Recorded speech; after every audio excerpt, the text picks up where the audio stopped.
everybody, Jennifer from Scrapping Under the Influence. I am back today, finally, with my latest project for the design team at Country Craft Creations. I was sent, oh my gosh, what is the actual name of this paper? A Magical Place by Echo Park. This one actually came out last summer, or no, not last summer, like in January, I think. And Tamara had kind of waited to bring it into the store until the parks were back open so that, you know, makes kind of more sense to be doing something with the Disney paper. So what I have done is I have done a fairly straightforward album for autograph pages. Okay. So I'm going to show you what, we'll walk through the book and I'll show you what I had put together to kind of put in there versus what is actually going to go into my book, because it's something I made a number of years ago and didn't ever do what I had initially intended with them. So anyway, it'll make more sense in a minute. So the book is 8.5 by 8.5 with a 2.5-inch spine. I was running out of paper by the time I got to this point, so I did have to piece my back, but that's okay. All right, so on the front here, we just have, oh, no, it's just popped up on me. We do just have a frame. So inside, we have a pocket, and we have an insert that pulls out that you could put a picture of you and your family here. And then, of course, you could add another photo on the back. You could mat this part with completely different paper. So something different would be shining through the Mickey icon. Showing through the Mickey icon. I'm telling you, I shouldn't be doing this today. If you wanted to. I will link the file to cut this below. If you didn't want to do the shape, or if you don't have design space and a Cricut, you of course can just cut a normal frame into this, and that would be absolutely adorable as well. So when you open up, you don't see through to the frame in the front. On the back of that big pocket, we've got just another small pocket to just put extra pictures and things in. This does have an 1/8 of an inch gusset, so you can get a pretty good stack in there. And that is closed with a magnet. Over here, this whole piece comes off, and these pieces open out. These flaps open out to the sides. This is, of course, you know, loose to put a picture underneath. Like I said, I kept this very simple because, you know, my intention with this is, and this is held on with a magnet to hold that all closed. My intention with this is it would be used like after you come back from your trip, just to kind of, you know, to put your autograph, you know, character autographs and all that kind of thing in, which I realize they're not doing that right now, but they'll go back to doing it at some point.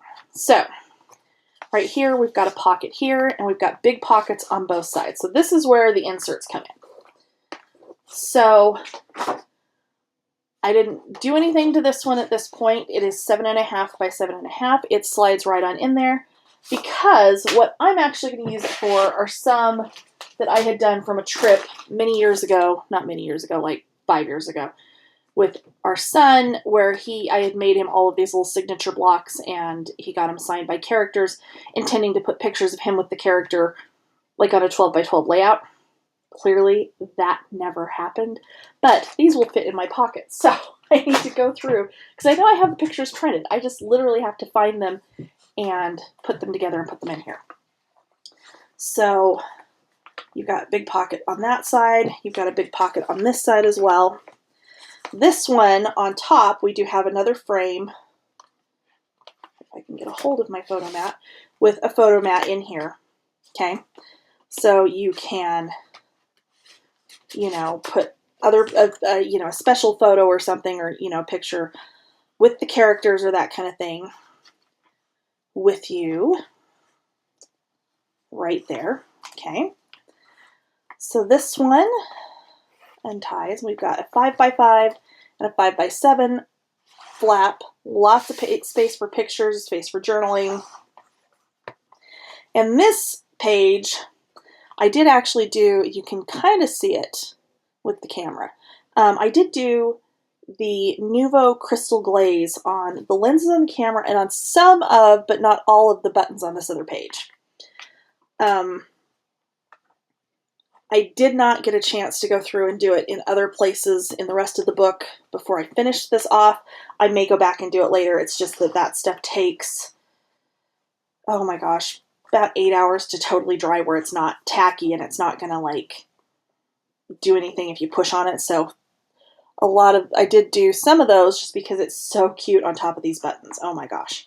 Okay, so these are 6x6 and they all fold out and around in that pinwheel pattern. So you could, you've got space for pictures, for journaling, all of that kind of fun stuff. And that is just tied closed as well. And then we've got the same configuration here with the pocket here, the big pocket for the inserts, and then the photo mat in the frame over here. And then here we've got a 4x4, and then these are 4x8, and then we've got space in here for a 5x7, plus, some journaling or some smaller pictures. And that is all done with a magnet. And then on the back we have another pocket, big pocket that you could put, again, you could put inserts in, you could put loose pictures, you could put park maps, all kinds of things. I did leave this actually is open on the top, so you could use this as a pocket. And then this actually you could use as a tuck spot as well if you wanted to. So there is our project.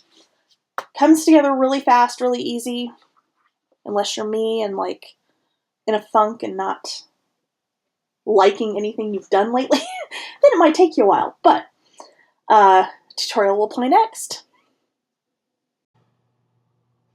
Okay, so if you're using my Cricut file to cut the cover for your book, this is what you're going to have. You're going to have 4 pieces. This first piece right here, and I'm actually going to change the color on this. So let's change that to purple just so that it's more obvious. Okay, the purple piece you are going to cut once out of chipboard, once out of whatever color cardstock you're using for your base. Okay. This larger piece you're going to cut once out of whatever color cardstock you're using for your base. These 2 pieces are what you're going to use to wrap that chipboard piece, that initial, the cover piece, okay? So this one has a 1-inch border all the way around, so when you cut your chipboard, this will sit perfectly on top of your chipboard, okay?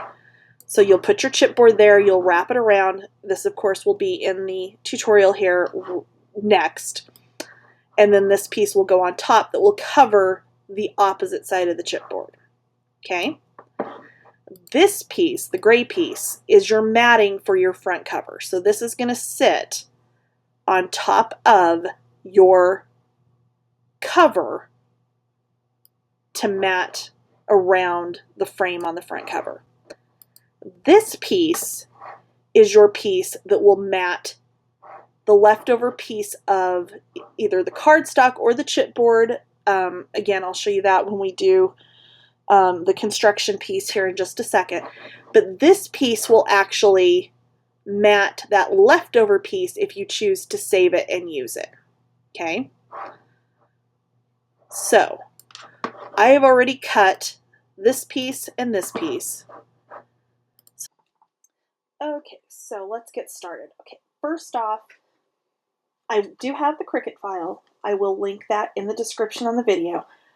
You will need the Mickey icon if you don't already own the Disney cartridges that contain this one in Design Space. If you don't have it and you go to make this and it has you purchase it, it's going to be like $1.50. Okay, it's not like super expensive. I am, of course, going to make mine with our shaped window in the front. If you are not going to do the shaped front, which I'm going to move this to the side because we'll do that last. If you're not going to do that, you're going to need 2 pieces, 8.5 by 8.5, 1 piece, 8.5 by 2.5. Okay, to wrap your 8.5 by 8.5, you need cardstock that is 10 by 10. Let me get my spacers and my ruler. So another cool thing that is in the shop at Country Craft Creations right now is these fun little holders for your spacers in your ruler. And I mean, I literally have my Tim Holtz ruler and I have all of my spacers in here, and I really, if I had another ruler I wanted to tuck in here as well, I really could. I've got enough space, but these are in the store, and there's also some really cute little fabric tabletop like garbage cans. I haven't opened this one yet. So they're in the shop in both the cute Country Craft Creations fabric and also in this really cute bicycle print. But I meant to open this earlier. Sorry about that. So these just open up like so. You can fold them down more if you need it. You know, you want it to be a little bit shallower. You can use this for scraps. You can use this to keep your tools handy. All kinds of things you can do with these. So they are in the store. I will leave a link in the description. But they are all handmade by Janice Donahue, who, if you guys have been to any of the in-person retreats, I'm sure you're familiar with Janice. Janice is awesome. But anyway, continuing on. So for the cover, we need our 1-inch spacers. 10.5 by 10.5, chipboards 8.5 by 8.5. Oops. I've got my little pokey tool in upside down. All right. Let's get the backing off of my score tape on my chipboard. And then we're just going to use the spacers. Put that down. I'm going to move that one to the side. If you're not doing the shaped opening on the cover, you're just going to go ahead and do your second one. If you're going to do an opening on the cover and not do it in the Mickey shape, you're just going to cut in on your chipboard 1 inch on each side to give yourself that picture frame opening on the front. Okay, and again, that is of course totally optional. So the spine is going to be 8.5 by 2.5. Paper to wrap is going to be 10.5 by 5.5, which we're going to have with the Mickey cover. We're actually going to have to take a little bit off of one side of this, but I don't know for sure how much. So for now, I've just got it the normal size that I would make it to wrap, just a normal spine. And we'll adjust it when we go to actually put that together. Okay. Except that should have been 1.5. Oh, and here we go again. We're on a roll already. Okay. So that should have been the 1.5, not the 1 inch. But that will actually work out better because we are doing our shaped cover. Or I'm sorry, our cover with the shaped window. I know what I'm trying to say, I swear. It's not coming out today. So let me get the spacers out of the way. And we'll move our scoreboard. All right, so let's start with our normal cover. So we are going to fold and burnish.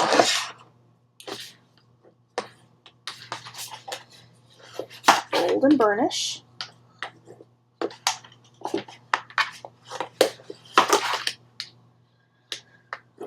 Fold and burnish. And fold and burnish. Okay. So I am then going to apparently lose my scissors because of course I am. I kid you not, they were literally just right here. I just had them like 2 minutes ago. Oh my gosh. Okay.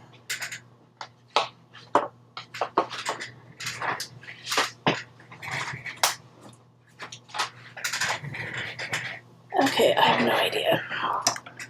So we're going to grab some other ones, even though these are not ones I prefer to do with this, but it'll be fine. Okay. So we're going to cut out the square. And if you've seen me wrap albums, then you know exactly how this is going to go.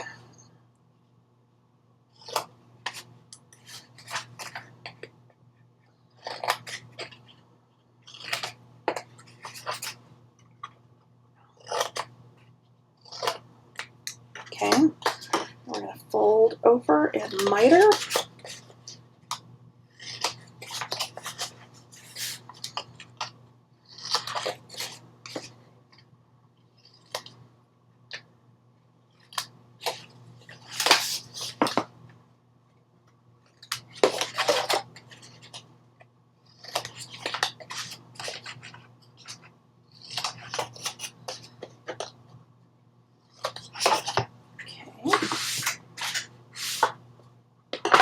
All right, and then just because of my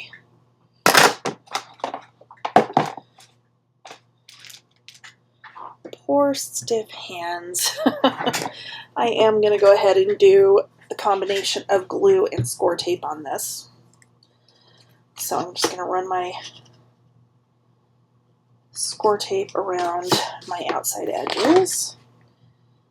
And the tape I'm using right now is actually one that was made specifically for Country Craft Creations. Tammy's had given it to us at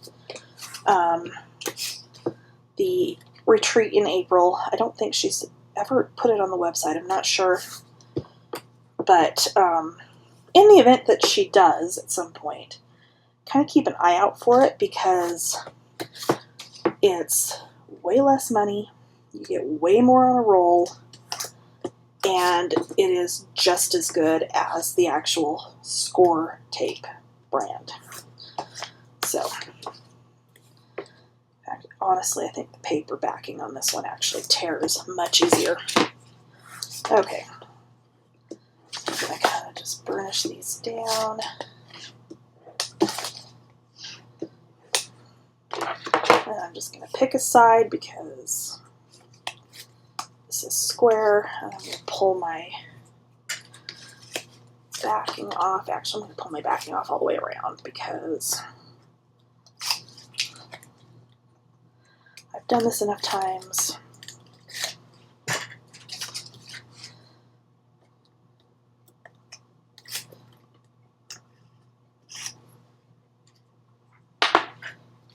Okay, so now I'm going to run glue or not.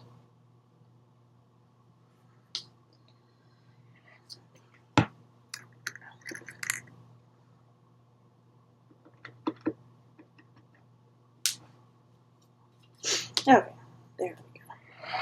On the edge of the chipboard.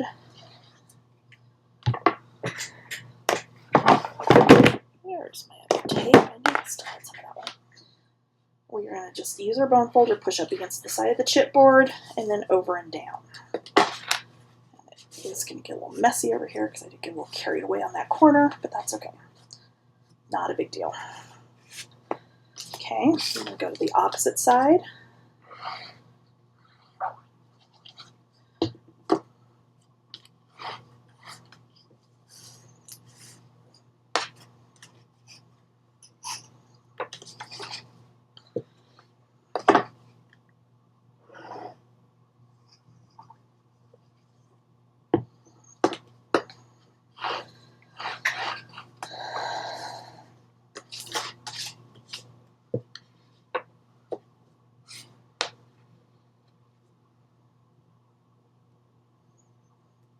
Okay, glue sticker. I was like, something is on my bone folder. Like, nothing sticks to these. Apparently art glitter glue does. Oh my gosh. Okay. So that much is wrapped. Let's go ahead and look at our shape. So I did keep the piece that cut out of the center on both pieces of the cardstock as well as the chipboard because I'll use this somewhere in the book, even if it's just something that gets tucked into a pocket that you can pull out later. I will use this somewhere, so I'm going to hang on to that and just set that to the side. And what I have done is this.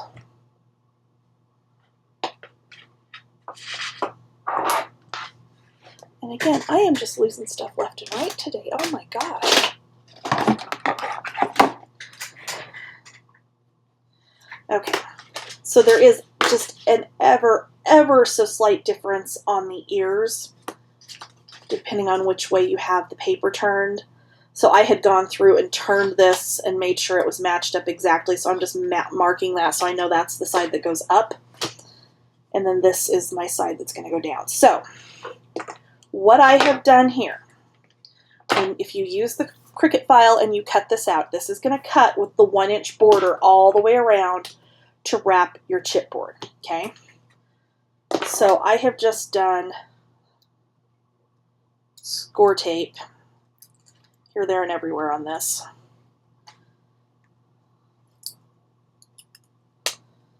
So I've got lots and lots of little pieces that we've got to get backing off of here, which is fine.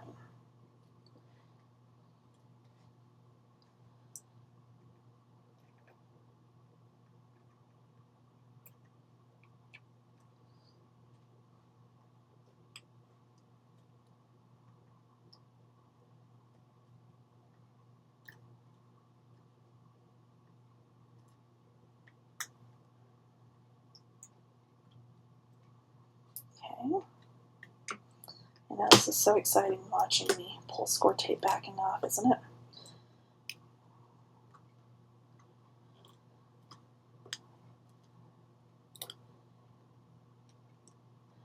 So as you will have seen from the walkthrough, we're going to have some big pockets on the fronts of the pages in this book.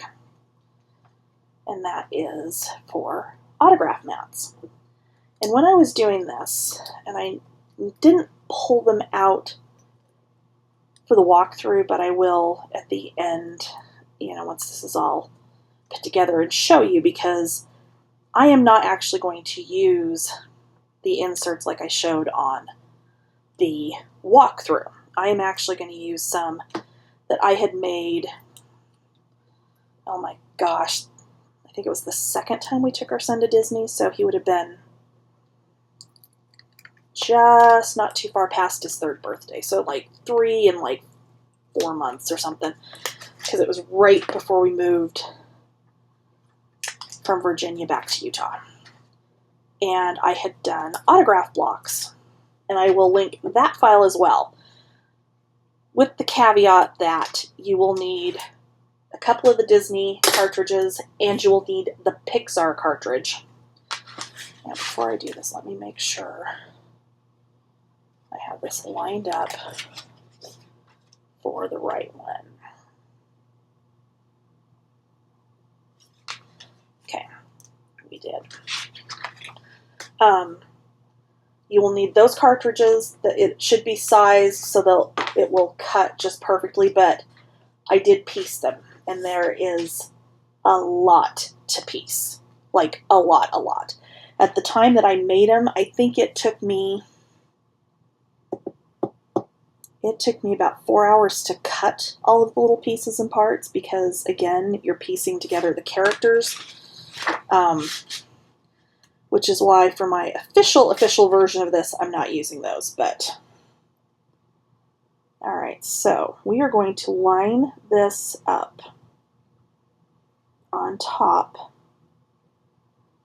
of the cutout, and then we're going to burnish it down. Now, you can see I didn't get it exact. All you're going to do, which you were going to do this anyway, is we're just going to come along with a Sharpie and get the raw edge of that chipboard. Now, if I'd been thinking, I would have dug some black chipboard out of my stash, because I've got some. I actually ran across it the other day in cleaning.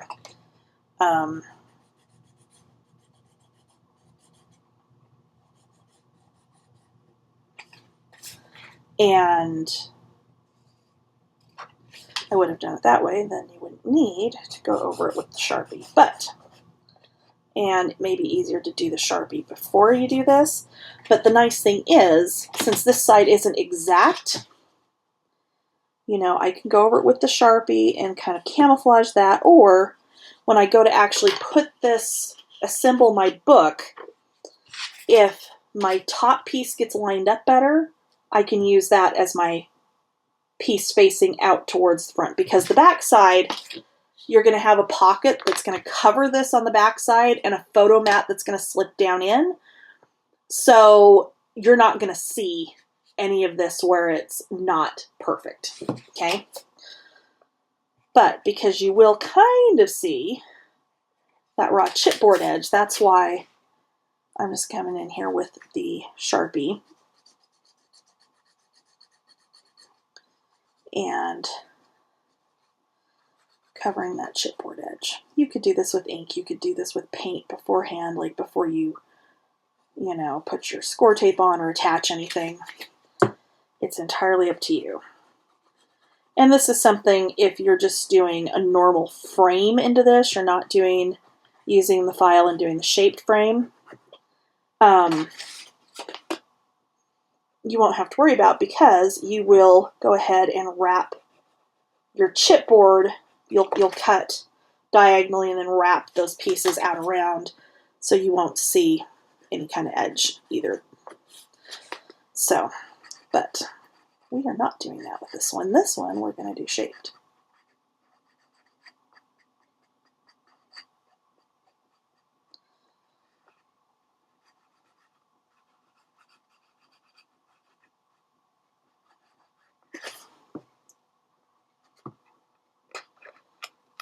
And honestly, I meant to do this beforehand, but I sat down to do this earlier and got interrupted, and I'm just now getting back to it, so I totally spaced that I was going to do this off camera so that you didn't have to watch me do it, which I can always edit this out, but chances are by the time I go to edit this, I'll forget that I was going to edit this out, because that's what happens. I've been trying to not do my tutorials in so many takes, simply because I've had a couple of issues here recently with when editing, like I've missed something that and looking at my footage, I look and I go, oh, this is only 4 minutes. Yeah, that's got to be where I goofed something up. And it actually wasn't, and it hasn't made it in. And in one case, it was actually the actual construction of an album. So I'm trying to not do these in so many takes anymore. Okay, so we're going to still go ahead and fold and burnish.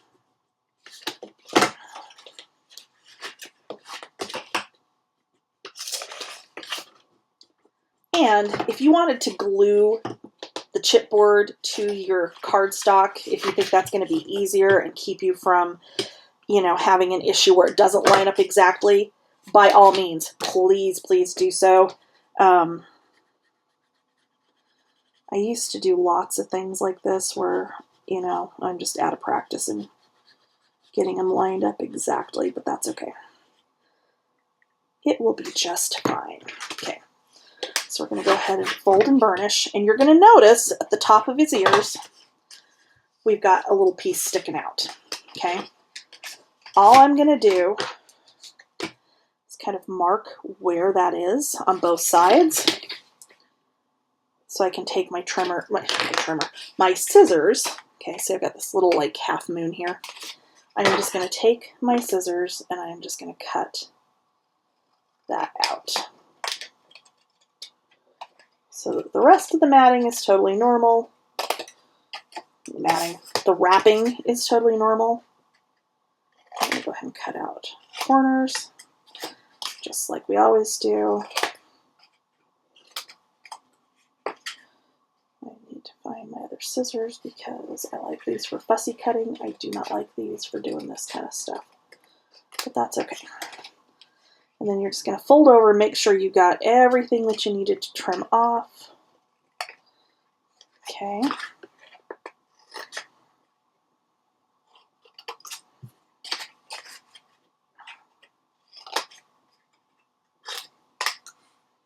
And then we'll go ahead and miter our corners just like normal.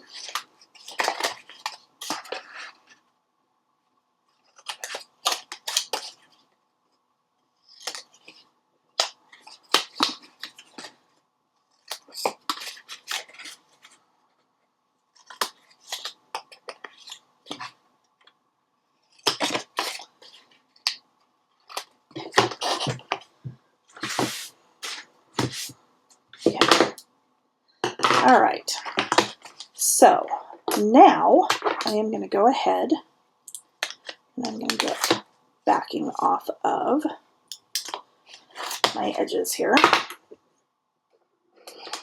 And in this case, I am just going to do a tiny bit of glue just down that the edge of the chipboard just so that it will glue, or I'm sorry, so that it's nice and smooth. I promise you, I know what I'm doing. Oh my God, just another one of those days.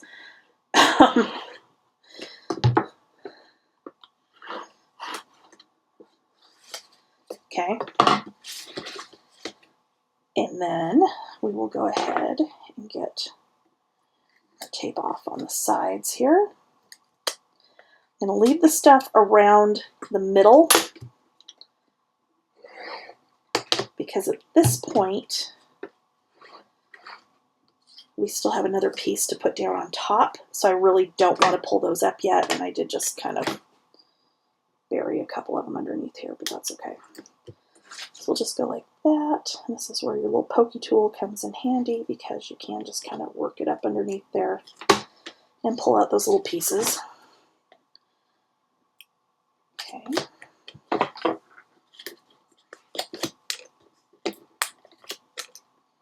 This time, since I know it's going to just barely cover that section, we'll just go ahead and pull those up.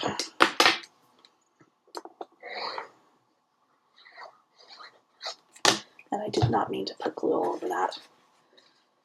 Have it, you know. Okay. Because you can use the glue and the score tape together, of course, but if you get it too much on there like I just did, then it's going to cause your score tape to bubble, and you don't want that to happen. Okay, so now we've got our other piece that is going to go right side up just like this. And I think I'm going to do this a little bit differently this time. I am going to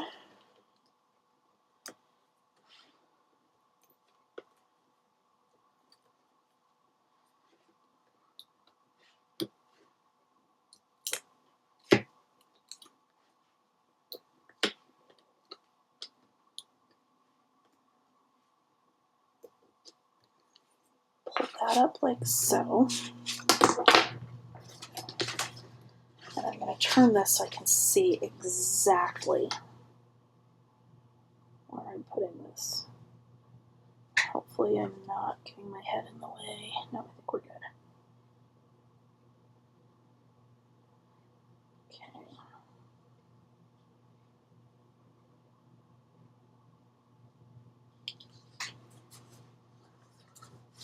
All right. I'm going to carefully kind of fold that back, get my other pieces, and then we can come along with the glue and go around our edges.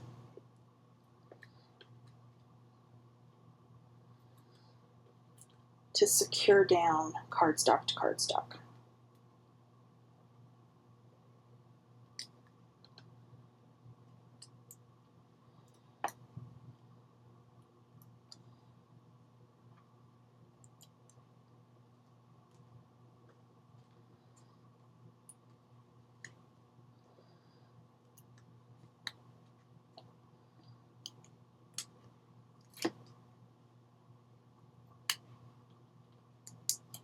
Okay. Let's go ahead, carefully lay that down. All right, there we go. So now, what I'm going to do is come around with my glue. I'm just going to lift that up and just stick my glue underneath there and get all of my edges.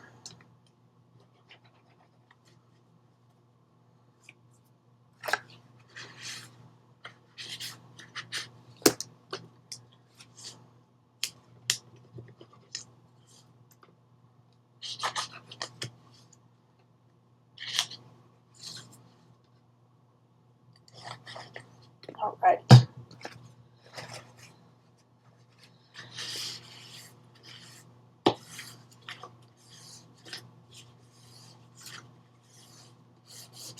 All right, there we go. So there's our cover. Now, again, I'm just going to look and decide which side looks best. I think I'm going to go with this side. So this is going to be my front. This is going to be my back. We're going to go ahead and fold and burnish on our spine.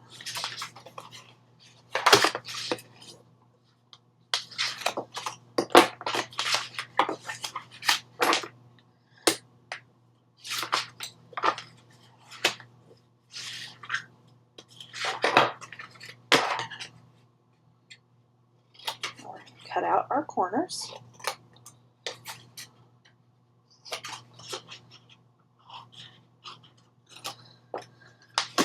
Maybe I should stick this in my trimmer and cut the extra ½ inch off of this since I did use the wrong spacer. But you know what? I'm going to leave it. It's fine. Because we're going to have to cut some off of this side too. So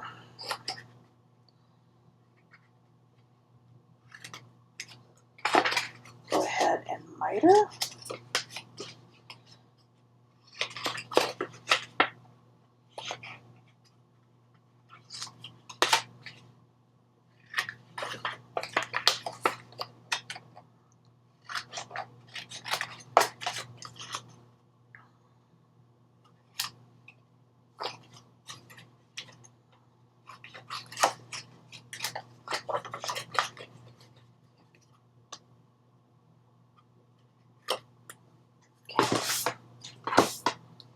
Alright, so let's go ahead and put down our tabs on the end here. Because of course the two long sides are the wings that are going to attach everything together.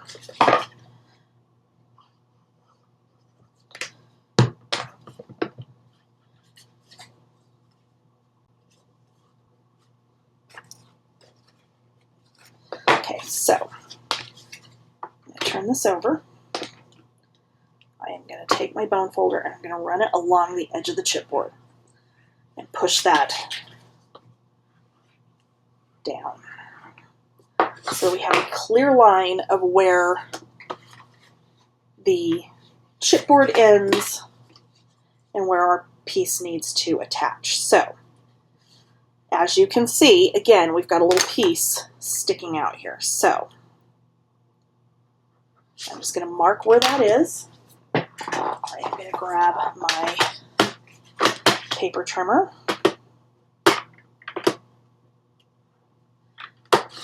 and slice that off. And since we're here, I'm going to go ahead and cut this one down to 1.5 inches too, since it's, oh no, that's not. There we go. Okay, get that extra off of there because it doesn't need to be there. All right, so again, let me find which side I was using. It's the top. Okay. Actually, let's do it that way. Okay. And I am going to go ahead and get glue on my wing. I'm going to line up on top of the chipboard. Use my finger to line it up on top. Pulled over till I feel it slide down off the side of the chipboard. And then push it down. Carefully turn it over, and I'm going to burnish. And I say carefully because I've had an issue lately, and this is entirely on me, of doing that, flipping it over, and somehow having one end or the other of this like move on me. And it's entirely me. I'm doing something weird when I do it. I'm not even sure what it is that I'm doing. But if you're just using glue and not glue and tape, it makes it much easier to fix if you do that. Because you do have just a minute or so before the glue dries.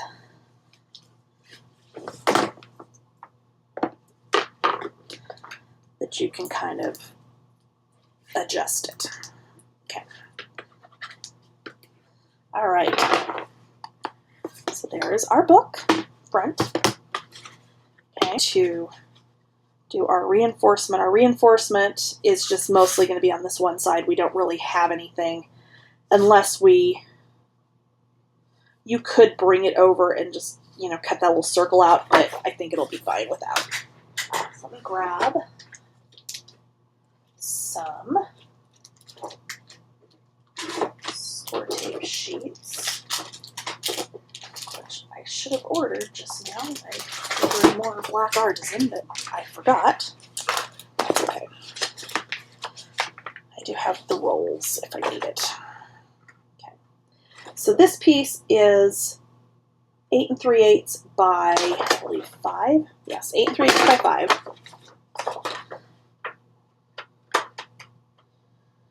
And for the reinforcement piece, you do want to use score tape, not glue, because you want this to lay completely flat. You don't want it bubbling up if you didn't get enough glue or you got too much glue. You don't want it wrinkling.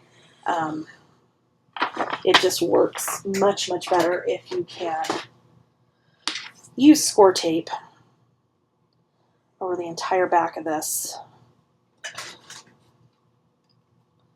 It just makes it go down easier. Okay.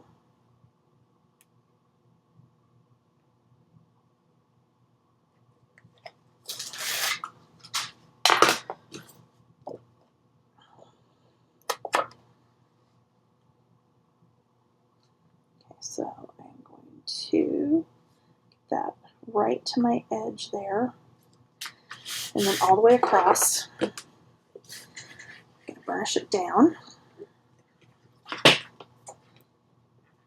and then fold up, burnish that crease, fold up on this side, burnish that crease, and there's the front of your the base of your album. So next thing we're going to do is our pocket that's going to go on this inside front.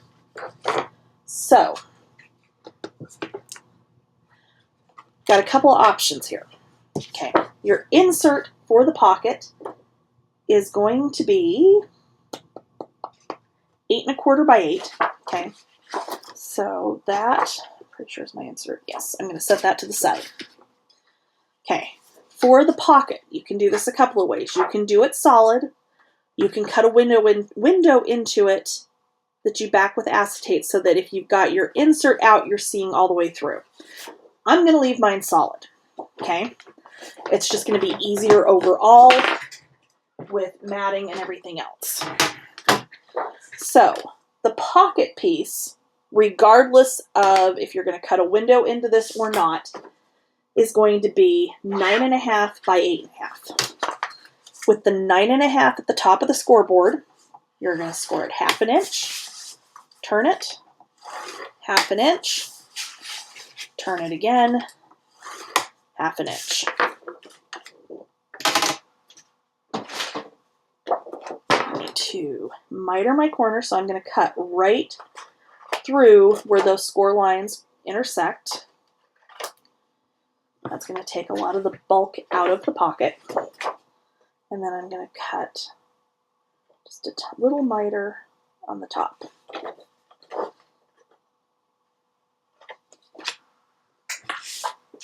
Okay, and we're going to fold and burnish.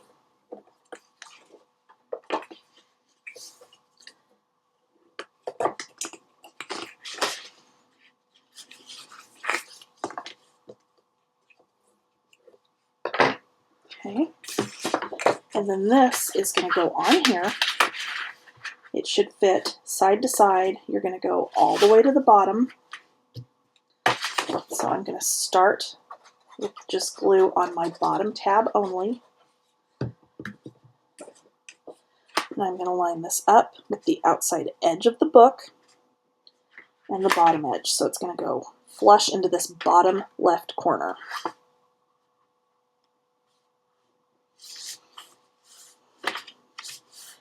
And then burnish that down.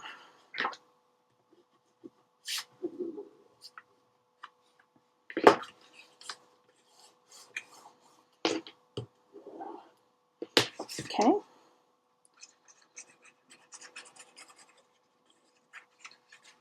And we're going to get our glue on our sides.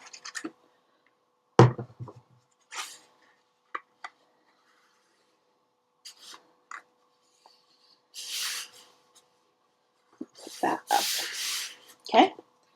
So all you're going to have on this, you're going to mat the entire back side of this, unless of course you cut your window in, which is entirely up to you guys.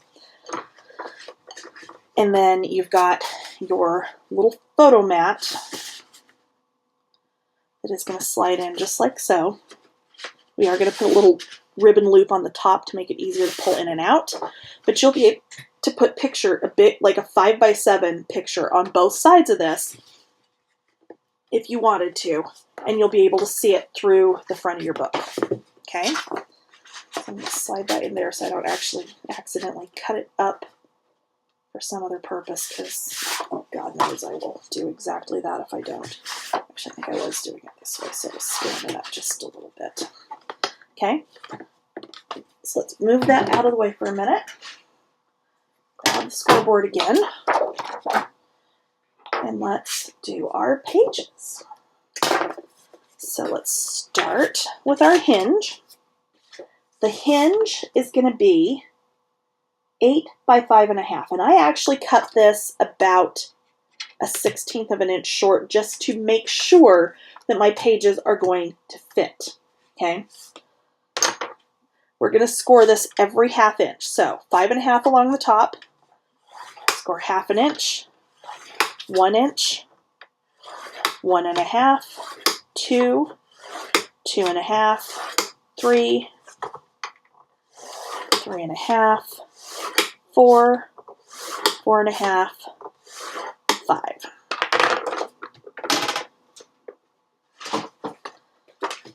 We're going to go ahead and fold and burnish our first tab. And so if you haven't done a hinge before, I tend to do these very, very simple so that you're not having to do a whole lot of math to figure out how to do your hinge. But basically you have every 1/2 inch. Okay, so you're going to go 1, 1, 2, 1, 1, 2, 1, 1, 2, 1, 1. The ones you're going to glue together. The 2 is going to be the bottom gusset of your hinge. The other thing I've been doing, and this is something that I hadn't really thought about until Tammy was doing it, I'm going to take just a hair after I have cut this and scored this, but before I glue it. I am going to take just a hair, like that's what, maybe a 32nd of an inch off of each end, each side. Okay. The reason for this is when you fold this over, you're not going to have to worry that that edge of the paper is going to come down below where your hinge needs to fold. Okay, so I'm just putting glue in here.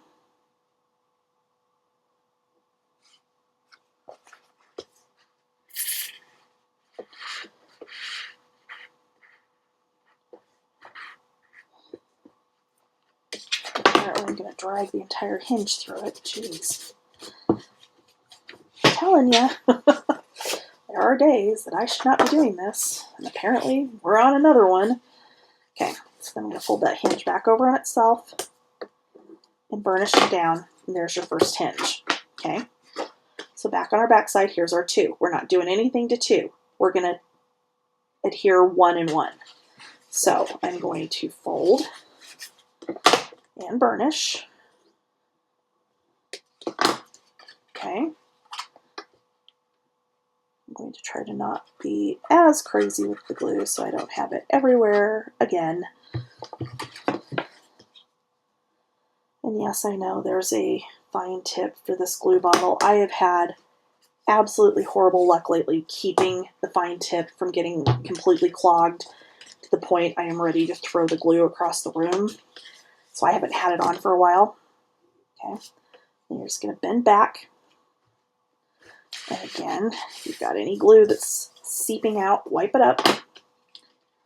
Okay, and there's your next hinge. Flip this over, fold it over on itself, and burnish.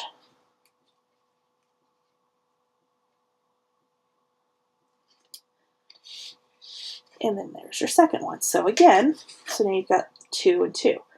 Your next ones, you're going to fold and burnish, and then glue again.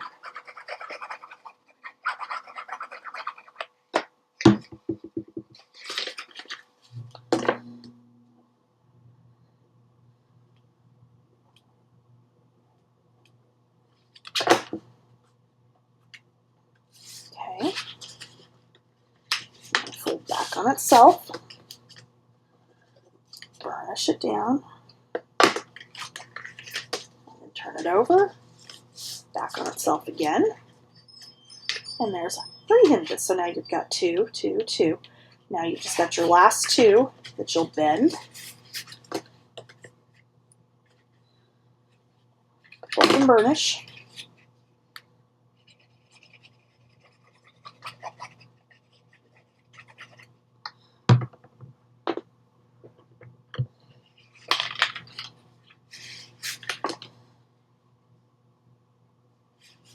And then you're just going to burnish that down.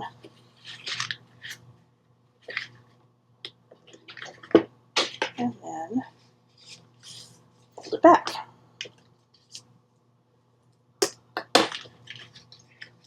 Okay, so there's our hinge. And let me grab my stuff for the pages and we'll be right back. Okay, so we've got our hinge. I'm not going to put this in just yet because I do want to mat underneath this, but I don't know yet what I want to mat underneath it with. So we're just going to set that aside. We're going to get our page bases mostly put together, and then I will grab all of my stuff for our flaps and whatnot, and we'll come back and do those here in just a few minutes. So for the page bases, you need 4 pieces that are 8 by 8. Okay. These are all just a hair under on one side. So they're the full 8 inches this way. This side, well, maybe I didn't take anything off. Okay. On one side, you want to make it just probably about a 1/16 of an inch short. You'll make it easier when you wrap around your fronts. So the fronts, because we're going to have pockets, okay? So here's our page. The front part of the page base itself is only going to come partway across because we're going to have pockets on the front, and then we can do some little flaps and things on there, and then whatever, of course, on the back. For the front part of the page, you need 4 pieces that are 9 inches by 5 inches. With the 9 inch at the top of the scoreboard, you're going to score it 1/2 inch. Turn it all the way around, and then 1/2 inch. Okay? We're going to do that on all 4.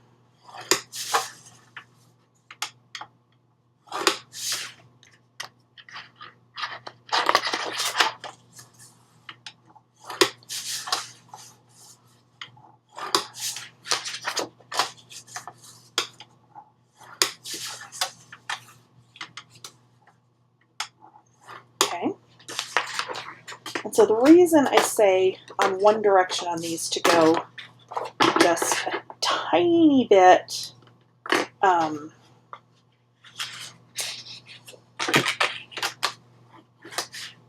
under the 8 inches, is because when we put these pages together, we are going to wrap those tabs to the outside, okay? That way we're not having, actually I take it back, no we're not. That's right, I was going to do that initially and then I changed my mind. I apologize, I'm having one of those moments again. Okay, so before you do that, you do want to go ahead and miter these.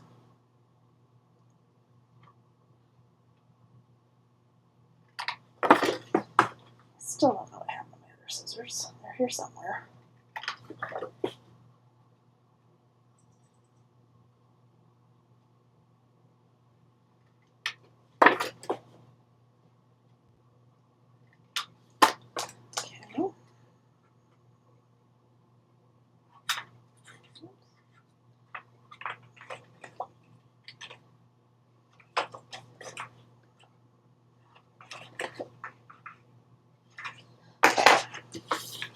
So what we're going to do is I'm going to just attach this down on one side initially, okay?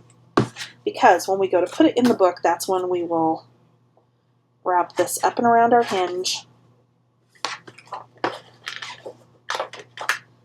and attach it down, okay? Which really, if I did this right, I should be able to just slip them on.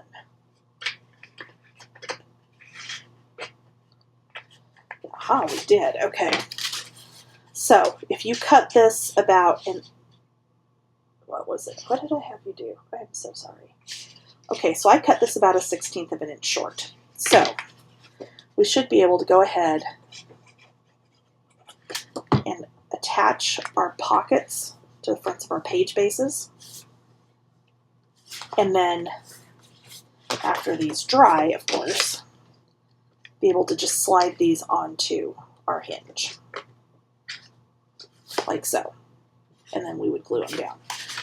Okay, so we're going to go ahead and you want to check this on every one of these as you're putting them together to make sure that it's going to fit like that.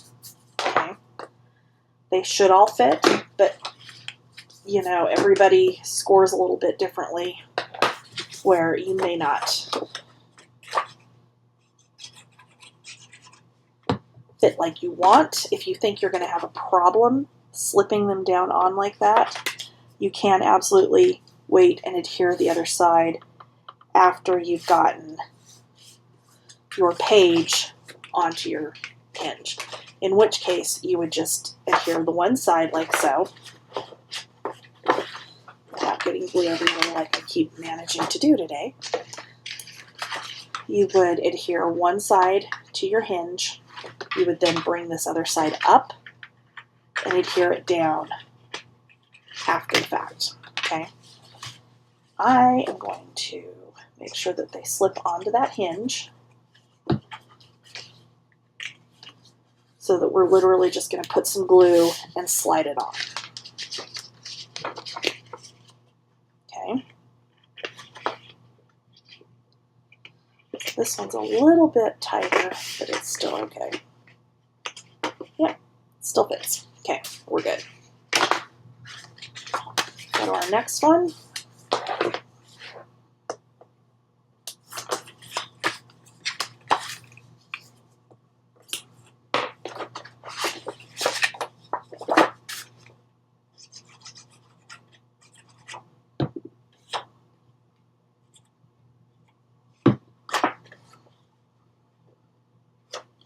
And again, we're going all the way to the edge and to the bottom.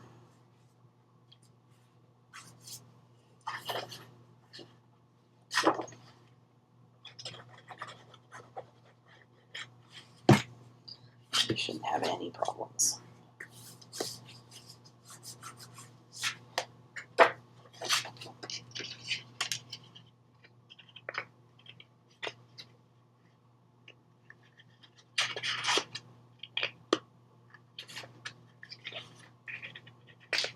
Okay, good there. And one more.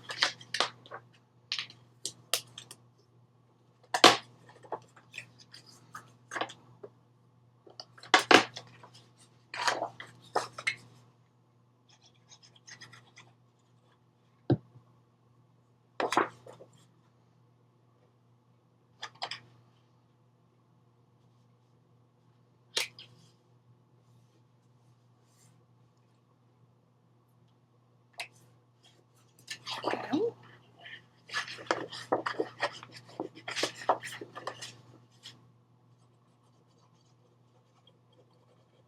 And there's our last one.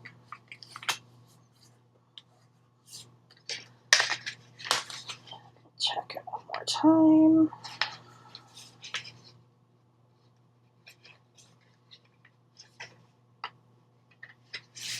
And we're good. Okay. So let me gather up, whoops, throw things. Let me gather up my stuff for the flips and flaps and whatnot for the pages themselves, and I will be back. Okay, so we have our cover, we have the pocket put on the inside, and since I didn't reshoot the pocket, you'll see when I go through that the acetate is already on here. We don't want it on there just yet, okay?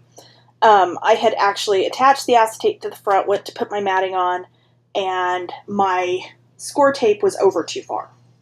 So, in trying to fix that, I completely screwed up my cover. So I ended up having to recut this, pull it off, and put it back on. So that's why there's no acetate. But that's better because the acetate we need to actually tape down to that matting for the cover instead of putting it directly on the book itself. Okay, so I've got my score tape on here, and I've just got it where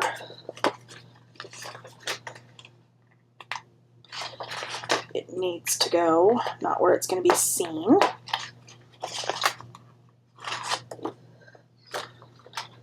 Because, yeah, that was one of those things, honestly, I hadn't considered the gap that I had in here when I did that. So that was entirely on me. And when I recut this, I actually went in and kind of tweaked the file because I think I don't know if I hit something, if I did something weird when I was going to cut it originally for the first part of the tutorial, that, you know, I had a lot more of the chipboard showing. So I did fix it. So you're only going to have a little tiny bit that you're going to have to go over. I actually went around the inside edge with the Sharpie like I show you in the first part. And then I went around the entire outside edge with just a black ink pad. So we did have that. So I've got my photo mat in here. Okay. And what I'm going to do is I want this negative piece that came out of here on that mat inside. So I've got the mat sitting down in the pocket where it's going to go. And I do have it sitting where there's like 1/4 of an inch of it that's sticking up. It will fit the other direction, and that's what I was trying to decide which way I really wanted it to go in here. And I think I do want it to go all the way down in.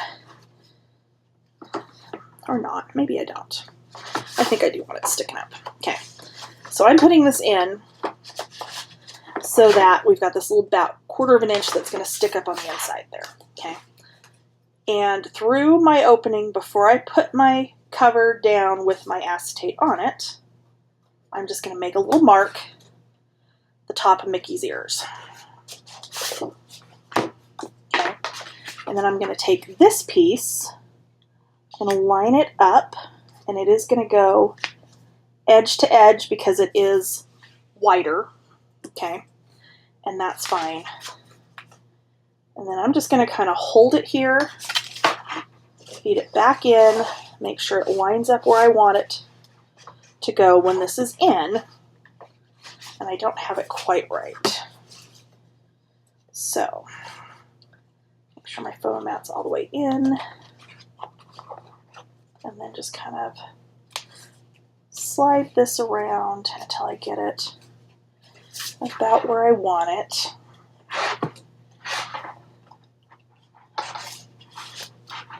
And then carefully pull it back out. It does need to go back over to that side. And then we'll go ahead and stick that down, which I think I'm actually going to use blanket for now. I am going to just use my ATG gun because I can just get a couple of little pieces of tape on here. I can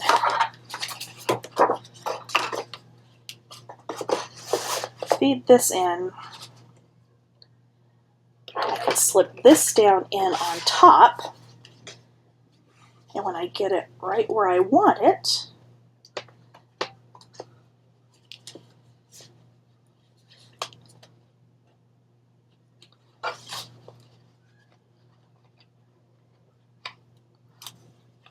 and I can just kind of pinch that down, pull that back out, and then I know it's going to go right over. Test fit it one more time. And if you don't want to use that negative piece for this, you don't have to. You can mat the entire thing. I'm just trying to, for a change, I didn't buy extra of this paper. Like I normally do when I get my design team packages. A lot of times I'll get the paper and I'll kind of look at it and go, okay, you know, I think I might want extra of this one, or I might want more of this one. And, you know, I'll go through and, you know, get some extra sheets. But this time I didn't. In large part because I have more Disney paper than I know what to do with. I have been buying and hoarding Disney paper for a number of years now. I don't know why. Typically, from one collection to the next, there's not a whole lot that changes, but I just apparently have this incredible weakness for it, which I'm not at all surprised by. But, okay, so because we use the ATG gun, of course, that's going to pop right back up, so we can get glue on the back side of that. But that's going to help you position that so that when it's in here for real, it's going to sit right where you want it. Okay, so this piece that we put our acetate on the back of is cut to fit exactly so that you have the same border all the way around. Okay, and I'm going to just take my score tape and I'm going to put that on the acetate at the top and the bottom just to make sure it's going to stick down for me. And then I'm going to go around the outside edge with glue. So let me get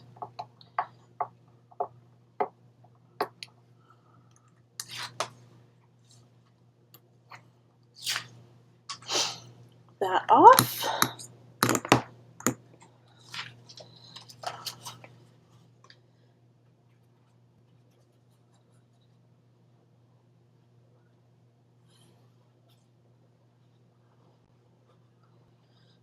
And I'm going to get just a tiny bit on there anyway, even though it's not going to matter. Okay, so I'm going to line this up. And you're going to have just your little 1/16 of an inch border around the outside. You're going to have a tiny bit more border on the inside. And that's okay. All right. So there's our cover. So that you could do a picture collage on there because this, of course, will pull out. You could do pictures on both sides, so you could flip it around either way. But that section is done. So I did use a strip from that to mat on my spine here, so we can go ahead and put our hinge down. And then we'll go ahead and get our pages in. Okay, so I'm just getting glue on the back of my spine. Just remember we made that earlier. And then I'm just going to eyeball it and get it as close to centered as I can. And then just push that down. Okay. So pages. We have our 4 pages. We added our pockets. So these are going to slip down on those hinges like so. Okay. It's up to you. If you want the openings all on the front of the page, so as you flip through, you know, you've got those inserts everywhere. I am actually going to turn these so those pockets with the inserts face in towards each other. Okay. So fold that over. I'm going to get my first one. I'm going to just put a little bit of glue on this side. I'm going to put a little bit of glue on this side. And then I am just going to slide that down over. I'm going to slide it all the way to the bottom. And then I'm going to lean it over and pull it back just a bit. So maybe probably not even 1/8 of an inch, maybe 1/8 of an inch, but I'm pulling it back, okay? And there you go, there's your first page. So this one I've got my pocket, so it'll close in towards the other pocket. I'm gonna do the same thing again. I'm gonna do a line of glue, and a line of glue. And then we'll just slip that down on. Caught on this side. Whoops.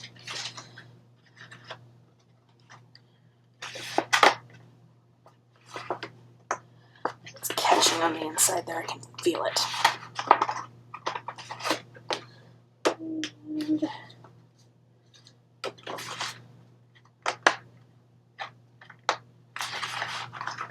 Because that sleeping is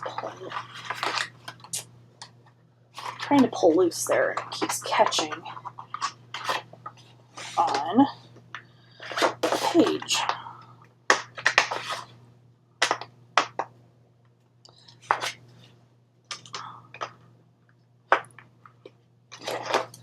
I'm going to have to mess with this one because it's got something's loose here and it's not cooperating.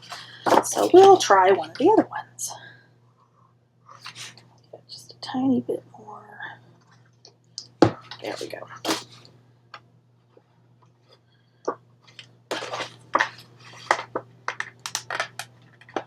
And that one, of course, goes right on. Okay, so we're going to fold it all the way over and then pull it back ever so slightly.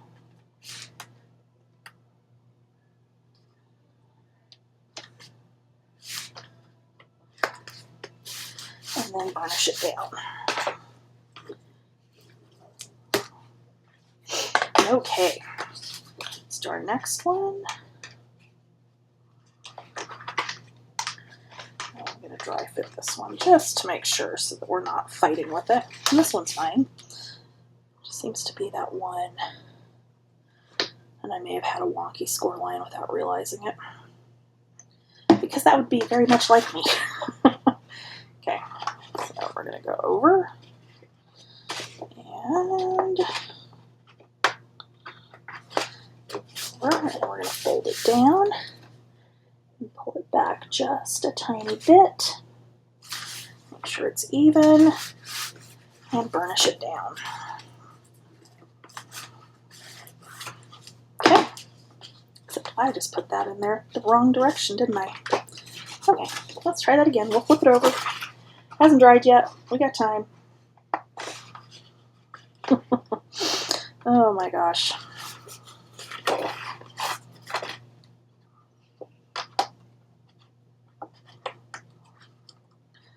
I'd say this is burnout, but I think it's just stress.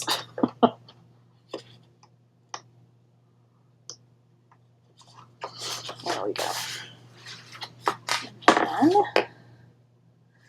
there we go. And burnish. Okay, so let's see if this one wants to fit on this hinge.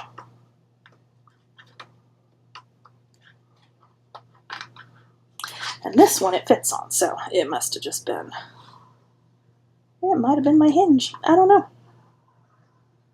Either way, it's fine. We are making it work. Because again, they're handmade. They don't have to be perfect. They're not going to be perfect, but as long as they look nice, you know, maybe a different story if you're selling them. I literally have sold one album, ever. But I also haven't really tried, so there you go. That was a friend who wanted one that I had done, and there you go. Okay, so we've got our pockets on the insides, facing each other. Let me gather up my stuff for everything that's going on those pages, and I will be right back. Okay, so let's work on the inside. So the first thing we're going to do is the fronts of the pages that don't have the pockets. Okay, so we've got 4 of those total. You can put these flaps on any one of these pages you want to. You don't have to go in the order that I'm going to go. So keep that in mind. So we're going to start with what is probably going to be the most confusing, and hopefully I can get it on here the way I have it designed. So we're going to do this. This is going to be a little bit different than how I would normally do this. So first piece that goes in your top left is going to be 5 by 5.5. 5.5 at the top of the scoreboard. We're going to score it 1/2 inch. Okay. I'm going to go ahead and miter. I am going to fold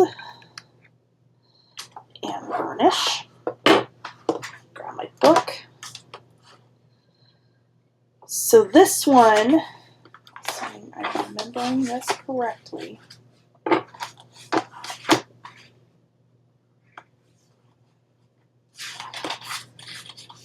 is going to go to this side, I think. If not, we're going to have to adjust it, but we'll see. Okay. So this is top left. We're going to go to this outside edge. Not onto the hinge, just to the edge of the page itself. Okay. Our bottom left piece is going to be 5.5 by 3. I'm sorry, 5 by 3.5. I totally wrote this wrong on here. Yeah, 3.5. Okay, so with the 3.5 at the top, you're going to score it 1/2 inch. So again, this is 5 by 3.5. We're going to fold and burnish, miter, all of that fun stuff. And that one is going to go at the very bottom here, all the way to the side. Now, if it is running into that flap like mine is, okay, all you're going to do is take and just take about 1/16 of an inch off, so that, in fact, make sure you test fit it before you put glue on it, just so you don't make a mess like I just did. Okay.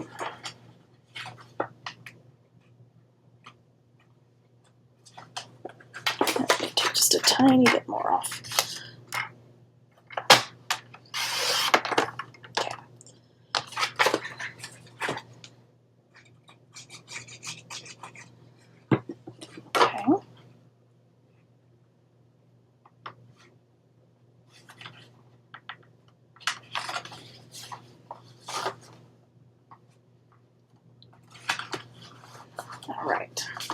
So the next one, bottom right, is going to be 3.5 by 5. That's where I had it. So we're going to score it 1/2 inch with the 3.5 at the top. We're going to miter. That's where I got myself screwed up. There's 2 of them that are 3.5 by 5.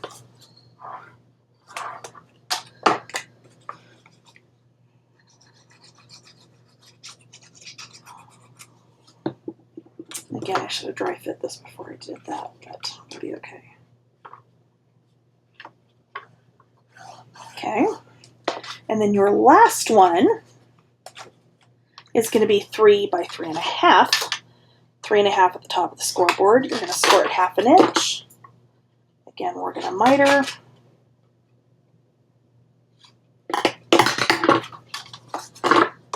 Fold and burnish. And again, like I said, this is the most complicated page you're going to have in here.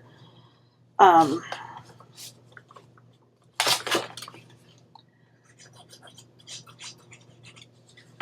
then to keep this all closed, what we'll do is we'll take a cut apart that we will put a magnet on the back of and then mat, and get the magnets down underneath here to hold all of these little flaps closed. Okay. So that's going to open up out like that, but when it's matted, this, if you can actually glue the thing down, Jennifer, hello. Some days. The bad part is, it's been like a week since I've been in here working on this, and I'm still like as project challenged as I was then. So there we go. Such is life right now. Okay. All right, so I'm going to skip those 2 pages there. I'm going to go to this one here. So this one, I've got a couple of bigger tuck spots. So these are going to be 5 by 3. These I am going to round the corners on. Actually, I don't want those 5 by 3. I apologize. I think I was, when I cut them initially, I was thinking I was going to score those, but I'm not. So those actually need to be 2 by 5, not 3 by 5. Okay. All we're going to do is glue these down top and bottom like so. But we don't want to do that until we've matted that page. So those are cut, ready to go. We're going to have 2 flaps that are going to crisscross on top of that. One of them is 5 by 7.5. The other is 5.5 by 5. With the 7.5 at the top of the scoreboard, you're going to score it 1/2 inch. With the 5.5 at the top of the scoreboard, you're going to score it 1/2 inch. I'm going to miter both of these.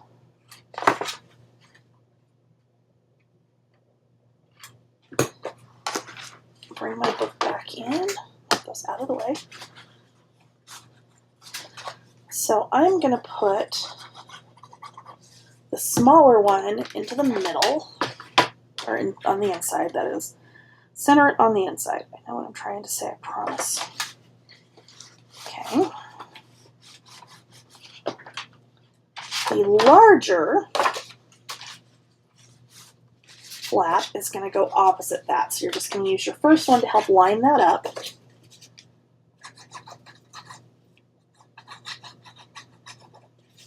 And actually that needs ribbon.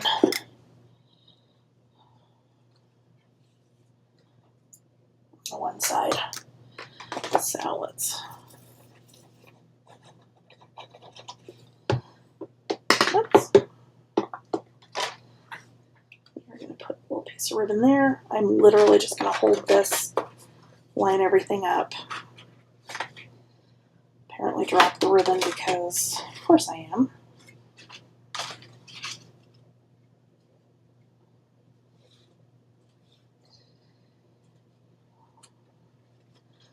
And then we're going to pinch that in there.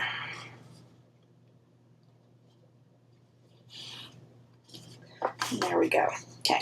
So the other piece of ribbon we'll do on the top part here so it's not pulling against anything here because we just need it to tie right there. But we can do that in a minute. So it's not a big deal. Okay. The next one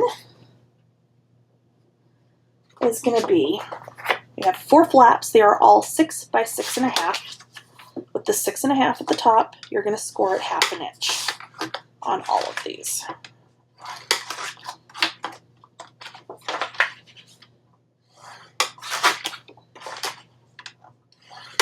Okay. Again, we're going to miter.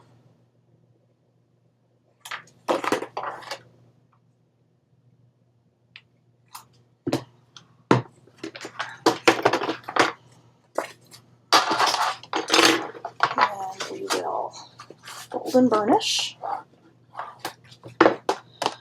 so that I don't forget those. I'm going to clip those on there so that they're with the page that they go on.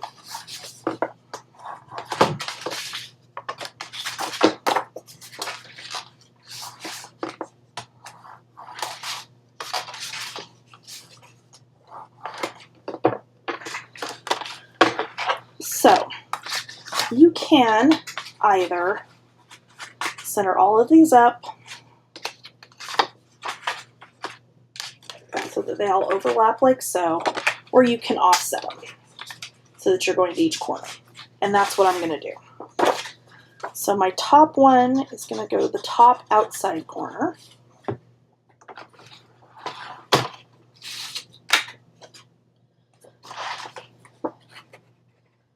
Like so.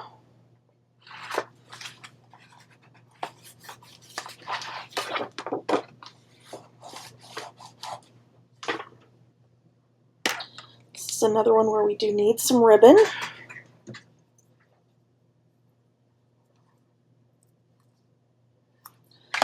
And you're going to have our ribbon come in from the sides.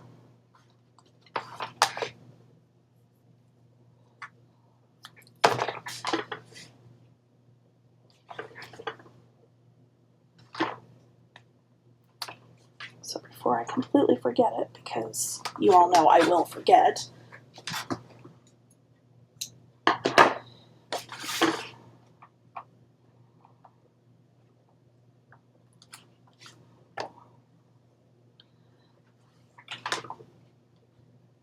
Go ahead and do that. And then, since we're here, we'll go ahead and put our little piece on our flap over here.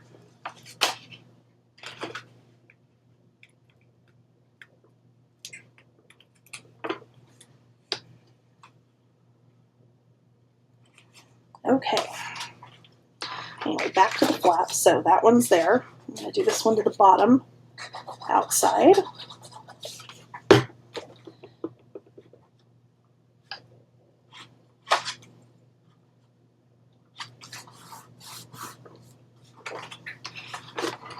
Turn it.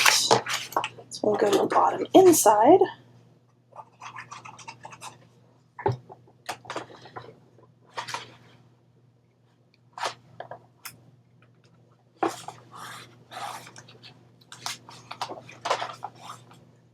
And then finally to the top inside.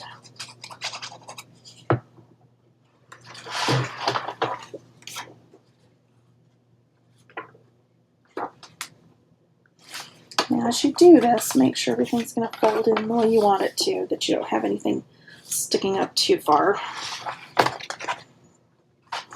And there you go.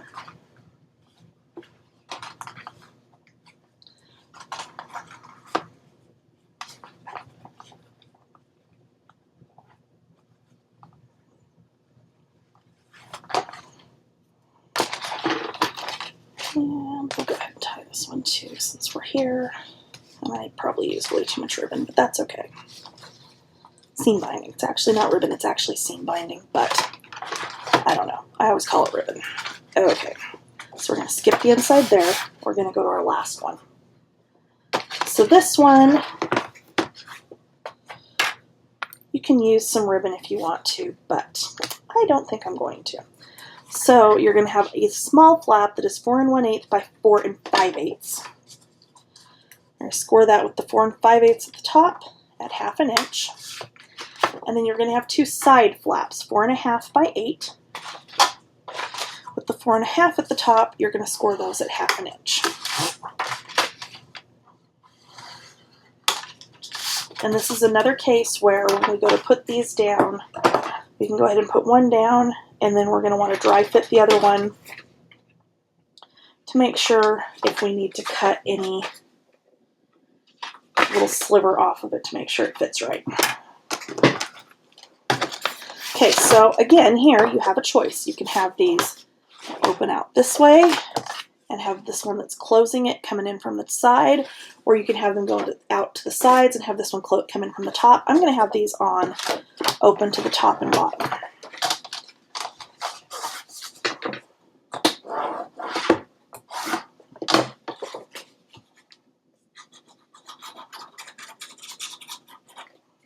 So I'm come in here with the first one to the bottom, go all the way to the bottom, all the way to the outside edge. And get that down.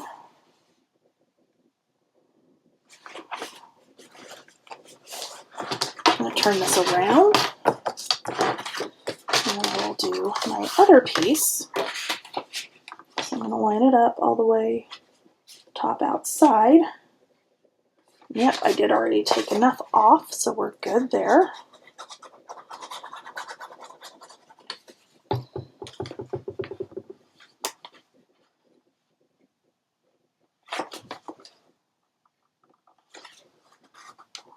Put that down.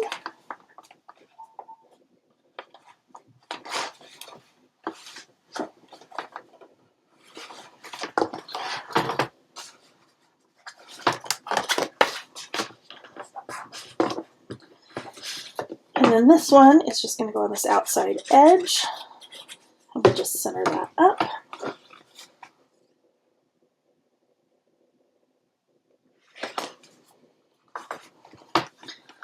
and I will probably do a magnet to hold that closed. Okay, so there's our front. Make sure we're right side up again. Okay, so now on the tops of the pockets here, because you'll just mat here, you'll have your inserts, however many and whatever style you decide to do. So what I'm going to do is we're going to do a pocket on one side, we're going to do a frame on the other. So the pocket is just going to have a tag for like journaling. So the pockets, you're going to do 2 pockets, 4.5 by 6, starting with the 6 on the top of the scoreboard. You're going to score it 1/2 inch, turn, 1/2 inch, turn, 1/2 inch. We're going to do that with both.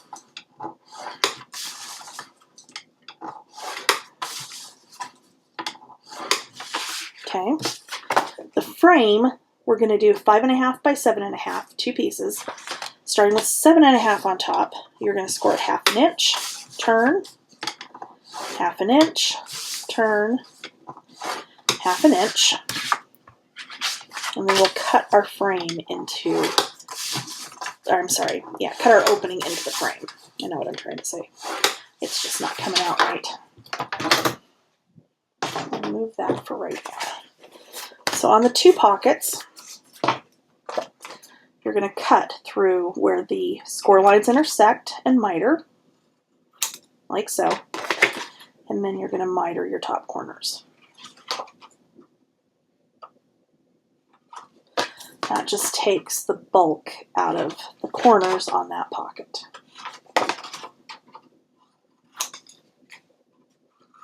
Okay. So let's go ahead and put both of those in, and then we'll work on our frames.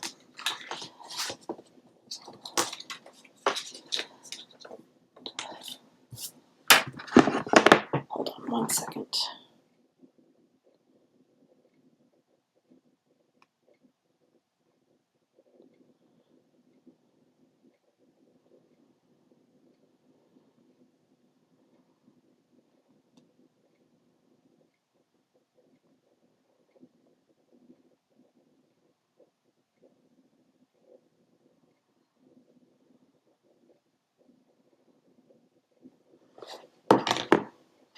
Okay.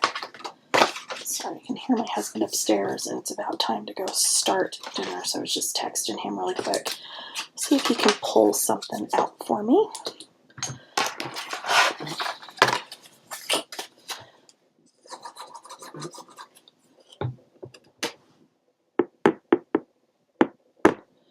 Okay, so this one, I think I'm going to put my pocket on this side. And I'm starting with just gluing that bottom flap first.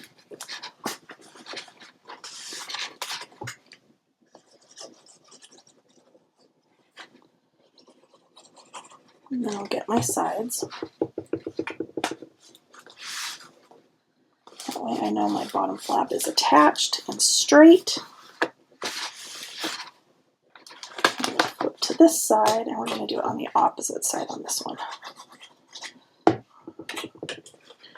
And again, you're just going all the way to the bottom and to the edge of the pocket. And again, when you're cutting things like this that are going on top of another element, you're going to want to cut them just slightly short. So this is 4.5 by 6. So I cut it probably 5 15/16.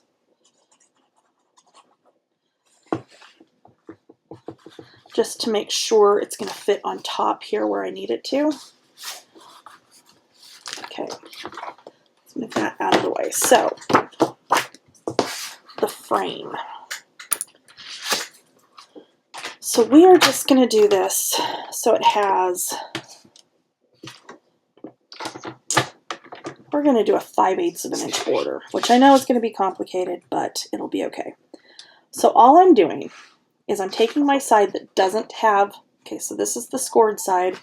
In fact, while we're at it, let's make this easier on ourselves.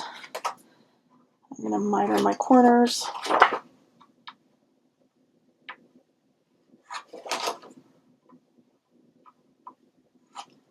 Okay.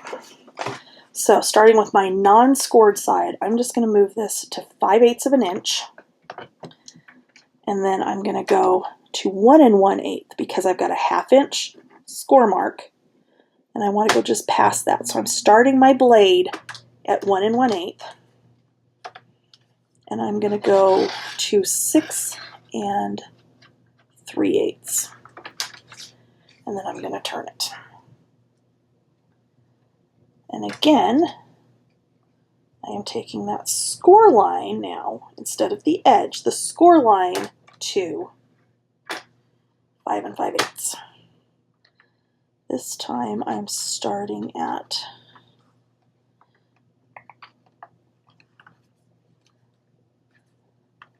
5 5/8 and going to 4 3/8. Okay. If you would prefer to measure this and draw it on with a pencil, I totally understand. In fact, if this is your first time doing this, I suggest that's what you do. So you would just come around with your ruler and you would measure in 5/8 of an inch and make a mark and draw a line across, and then turn and go 5/8 of an inch in from your score line. Just because, and the only reason I'm not doing that is because honestly at this point I've made enough of these that I can get away with doing it without. And now watch, because I said that, I'll totally screw this up. Okay. And then one more time.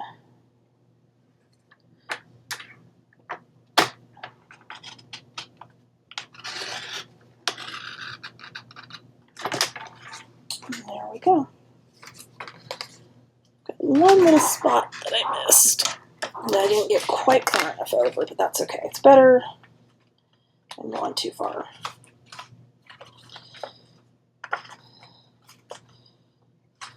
Oops, I guess 2 spots.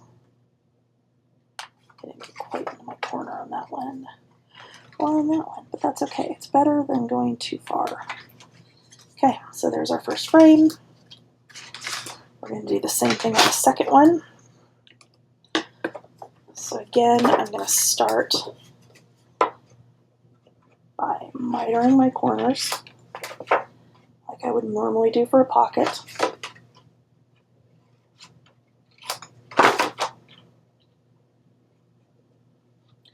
And the reason we're doing a 5/8 border on for the frame itself, width for the frame, is simply because it makes it easier to mat.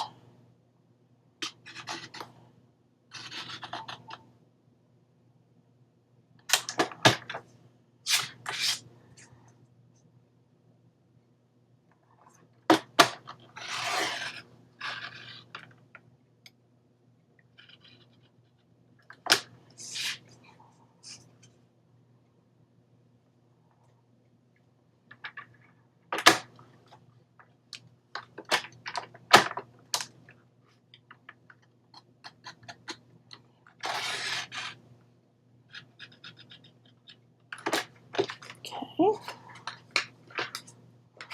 Not quite all the way on my corner in here again, but again, that's fine.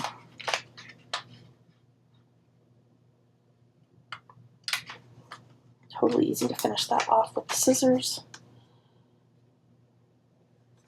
But if you are doing it with a ruler and drawing the lines and then cutting, it's easiest if you cut it with a craft knife. Or if you have the Fiskars trimmer where you've got that little wire, it's actually really easy to line up the line that you've drawn on that wire and cut it that way, because I've done that many, many times. Okay, so now we are going to find the bone folder. You're going to fold and burnish.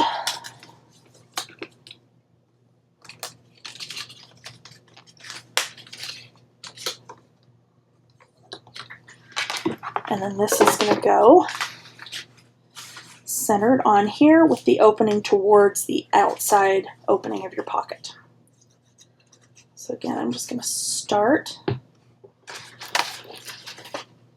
on that longest edge, line it up as close to centered as I can get it.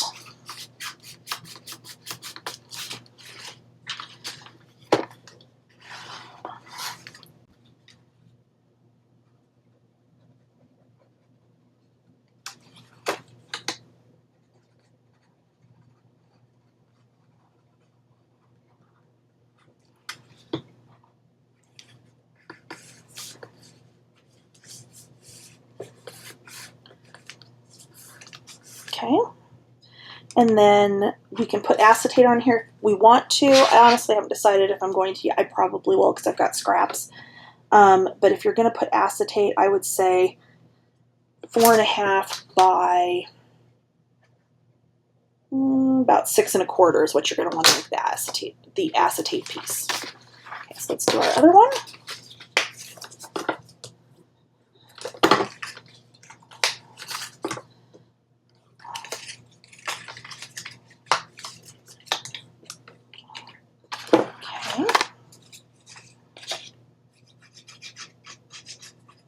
And again, I'm starting with the longest side, putting that down so that my opening is going to be the same as my pocket opening. And we will do a little a mat that will slide in here.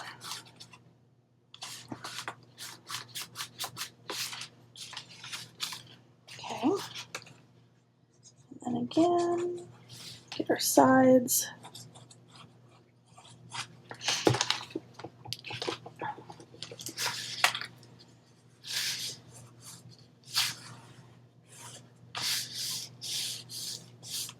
Okay, so there we've got, whoops, I was trying to put it the right way.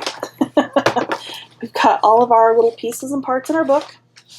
We'll deal with the back cover very last just because I have a waterfall cut for this, but I'm going to get the rest of this matted before I do anything back here because we may be doing something different back here just based on what paper's left, because I do just have a single collection pack, unlike what I normally would have and would do. So I'm going to get some matting done and put together and whatnot, and I will be back. Okay, so front, back, inside cover. So the front inside cover, we of course have our big pocket with our photo mat that shows through the frame on the front of the book. But we still need, we're doing another pocket right here. So the base of the pocket is going to be 5 7/8 by 8.5. We're going to start with the 8.5 at the top of the scoreboard. You're going to score at 1/2 inch and then at 5/8 of an inch, because this pocket's going to have a little bit of a gusset so that you can put, you know, like the stacks of pictures or the park maps, or, you know, this one will be more for pictures. The other one we're doing on the back will be more like a park map type thing, like that will hold bigger stuff. Sorry, I'm very discombobulated right now. I've been trying to do this off and on all day long, and every single time I come in here and I sit down to do it, they start working on the patio outside and making all sorts of rackets. So this may end up being a voiceover. I don't know. Okay, so you're going to score at 1/2 inch and 5/8 of an inch on 2 short sides, 1 long side. And this was, did I tell you 5 7/8 by 8.5? I think I did. Okay. The flap that's going to go on this is 7 1/4 by 2 5/8. With the 2 5/8 at the top of the scoreboard, you're going to score at 1/2 inch and then at 5/8. Okay. Let's set that one aside. We're going to go ahead and score the pocket that's going to go on the back inside cover. So for that, you need a piece 6 1/8 by 9 1/4. And again, we're starting with 9 1/4 at the top. You're going to score at 1/2 inch and 5/8. Turn, 1/2 inch, 5/8. Turn it again, 1/2 inch, 5/8. The flap for that is going to be 4 5/8 by 8. With the 4 5/8 at the top of the scoreboard, you're going to score at 1/2 inch and then again at 5/8. Okay, so let me move this. Cross your fingers, our luck is holding so far. We're going to start with the little one that goes on the back of that big pocket. So on the flap, you are going to miter this from the 1/2 inch score line. Okay.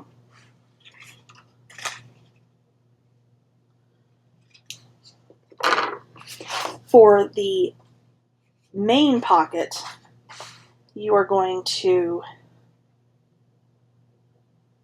miter from the 5/8 score line. Okay. And then you are going to miter through the innermost spot where the score lines cross. Okay. So I am going to fold my 1/2 inch score line first, and then I will roll it back with my 1/8 inch. So you're going to have just that little 1/8 of an inch gusset there. There we go. There we can see it. Okay. So again, I fold the 1/2 inch. Okay. And then I just push back against that, and that little 1/8 of an inch will pop up. Okay. You're going to do that on all 3 sides. Except apparently I didn't score that one very well because it's like fighting me. Okay. So there is going to be your pocket. This is going to go. You can do it either direction. I think I'm actually going to put it over on this corner. I'm going to put it sideways. And I'm going to unstick my glue because that's what we do around here all the time, isn't it? Okay. Or not. Come on. Okay. So because this is going to be side loading, I am going to, except I just put it on the wrong side. Okay, well I was going to start on the bottom corner, but because I just put glue on the wrong side, I'm going to line up my bottom corner. And I'm going to put that one down up there first. So it's going to come about 1/2 inch from the top of this big pocket that has the photo mat in it.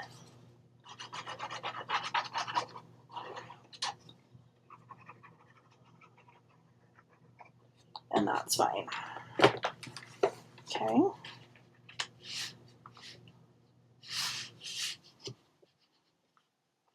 And then I'm going to take, actually I want my other bone folder just because it's longer. And I'm just going to get in here and burnish that down.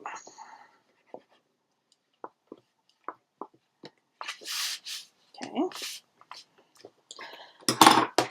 We're going to do the same thing when folding the flap. I'm going to start on that 1/2 inch and then pull it back for that 1/8 of an inch gusset. Okay, this is going to go right flush with the top of that pocket. So this is going to open up, and you would just, you know, pull out whatever you have put into that pocket. Okay. So I'm going to slide this in here, make sure it's lined up top to bottom, and then I can open that up and burnish it down. So since I am out of ribbon, I am going to, well, I don't know, I probably could dig in my thing over here. I probably have more of my colors in my ribbon cup. Literally, this is leftovers from projects and stuff, and it is like packed in here. But I probably have some in here that would work. Now I have some red, but that's okay. I'm actually going to come back and put a magnet on here for this one.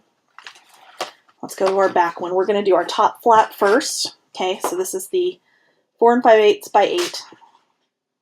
And again, I'm going to, oops, miter on the flap, top flap from the 1/2 inch score line, not the 5/8. Okay. Roll it back to that 1/8 inch. And you'll see I've got like ugly little spots here because this is 8 1/2. Our pocket is only going to be 8. So assuming I did this right. Yes, I did.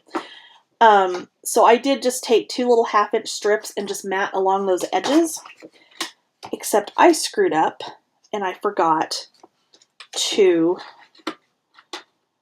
leave some, that top section, that top little 1/2-inch or so unglued. So it's kind of ugly right now, but we'll fix it here in just a second. Okay, so this pocket, there is going to be a gap between where, okay, and this is going to go all the way to the top.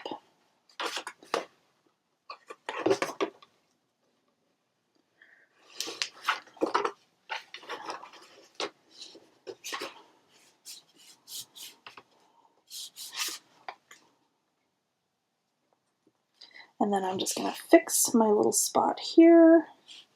And I will glue that back down over the edge of that. Nobody will be the wiser, except those of you watching this video, because it wouldn't be one of my videos if I didn't do something dumb like this. Would it now? And I'm sure somebody's like, why didn't you think of that? Because, you know, it's me. All right, so for the pocket, we're going to miter again through both score lines on the top. And then you're going to cut through that corner on the bottom.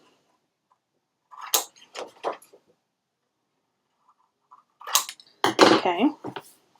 So you can see where my score lines are. And we cut through that corner. Okay, so we're going to do the same thing again. We're going to go with that 1/2-inch score first, and then pull it back to get the 1/8 inch folded.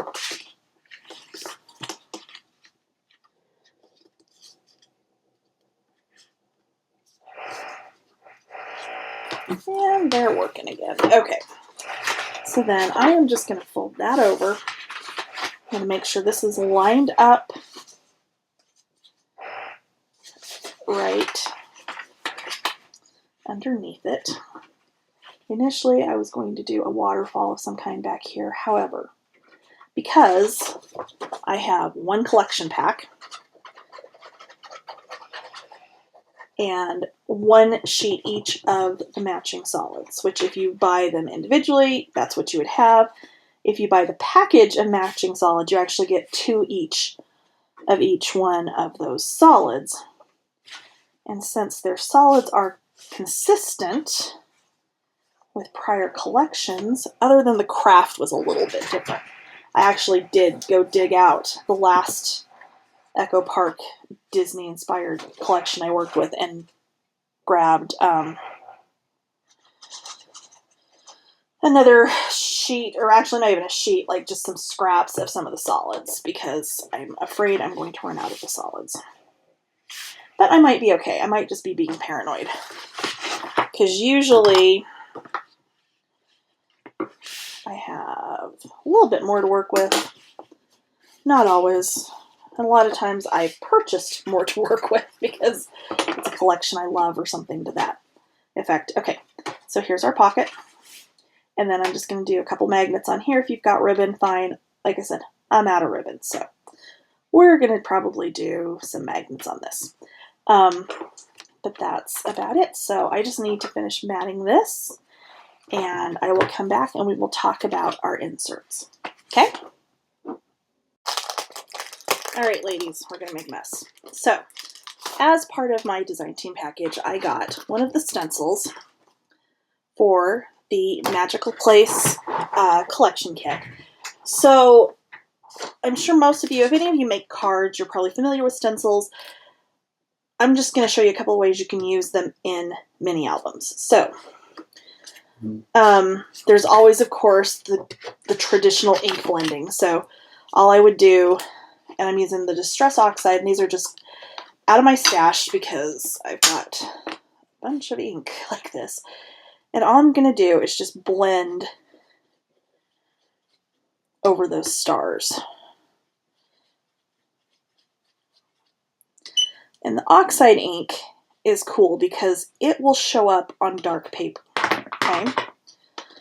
The normal Distress ink does not.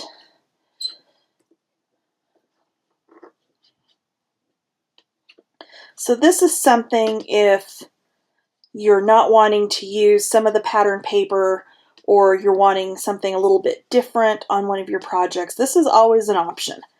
I'm doing it on black just to show you can do it on black with the oxide ink. But you could do this, of course, on white cardstock, on photo mats.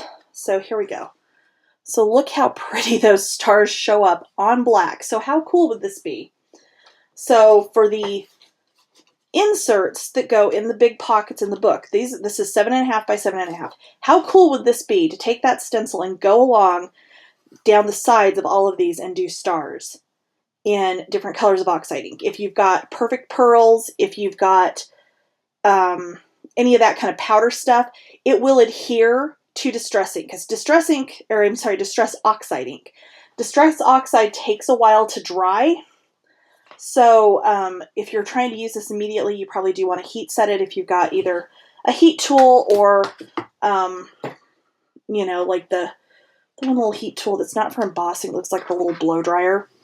That's what you're going to want to do. So I'm going to wipe this off and dry this off. And I've been back to doing a lot more cards lately, which is why I've been playing with the stencils, because can I just tell you how much I love stencils? So one of the things, and I haven't tried this yet, so we're going to experiment and see how this works. One of the new things in the store right now is the Stickles Glitter Gel. So this is dark matter. This is Asteroid. There's still a little bit of it left. We're going to try and see how this comes through on a stencil. Let's see, I haven't even used these yet. I bought them.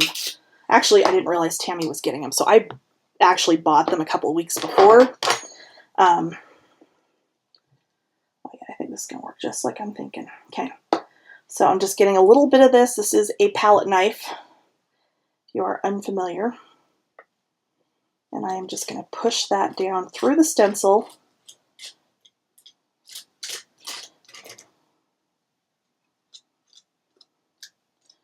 I could do it thicker than what I've actually got right here, and that would work as well.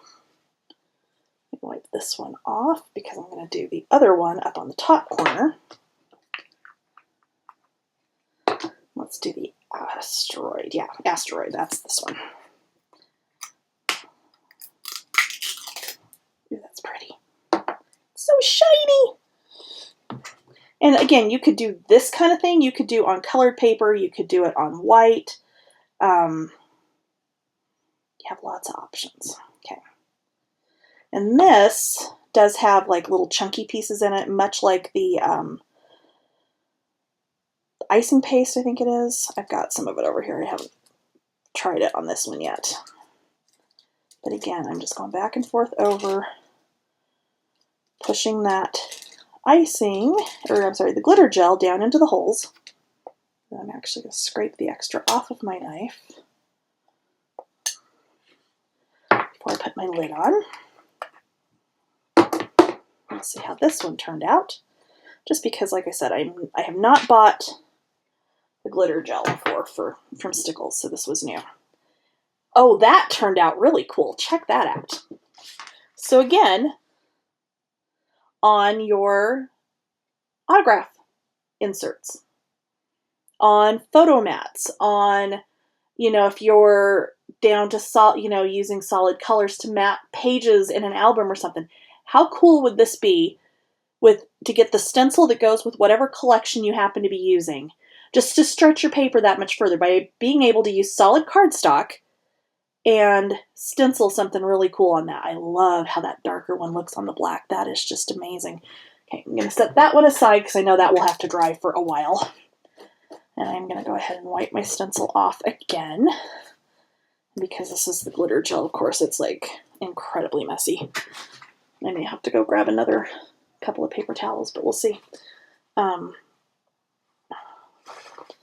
Actually, you know what? I think I'm going to go just rinse this off really, really quickly. Oh, see, look, I even did stars on my mat without meaning to. Let me go rinse this off really quick. I'll be right back. Okay, so the next thing we're going to test out here is going to be some of this icing paste. So I haven't tried this. I know Sally has demonstrated a couple of versions of it. I'm not sure if she's done it on the darker paper or not, but we're going to try and see what we end up with. So again, I'm just going to lay my stencil down on my paper. Let's do the, what color is this? Old silver. Let's try this one, because I know I haven't opened any of these. There we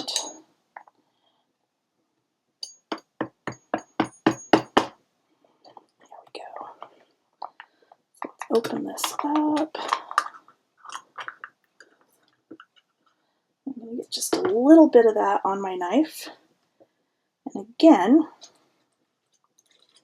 we're just going to squish it down in there and drag it across.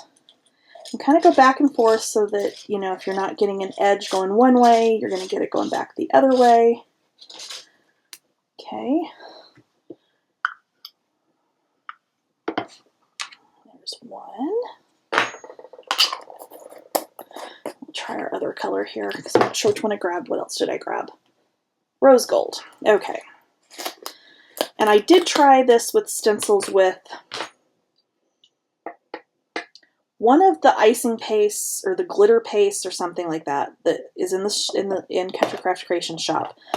That was fairly chunky, and I did not have as good luck with that, but that's been a while ago because I was still like first, you know, I had not really done anything through a stencil at that point other than ink, so I was still fairly new to that. Okay. All right. So let's put the lid back on that so I don't forget.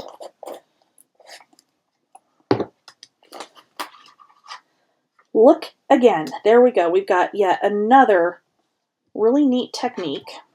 And this is with, like I said, the icing paste that's in the store. So it's just tiny bit dimensional, but again, it shows up beautifully on that darker colored cardstock, which is just, you know, that's really fun. Okay, so let me get that off of this, and I'm going to show you one more thing. And this stuff, the next one I'm going to show you, all of this is out of my stash. So I don't believe, I know if you have the Ranger texture paste, you can do the same type of thing that I'm about to show you. I don't know why. I know I bought it. I can't find it. Cannot find the texture paste anywhere. So we are going to use something different. I'm going to use Glitz gel or glitter gel from Gina K. And I don't know if you buy other brands of similar, if you know the same thing will work, but I'm going to get just a little bit of it out of the jar, and then I'm going to put the lid back on because this stuff does dry really, really fast. So you got to work kind of quickly with it. Okay, so I'm actually going to divide that in half. And what I'm going to do is I'm going to take a re-inker. So these are just some for some brighter colored ink pads that I have. And I'm just literally going to put one drop of the re-inker on there. And then I'm just going to mix it up. This is where I was saying it's going to be messy. Okay. You just kind of mix it around until you think you've gotten all of it that you want to mix in. And then you come over here, and same thing we were doing with the other stuff, you're just pushing this down through your stencil. Okay.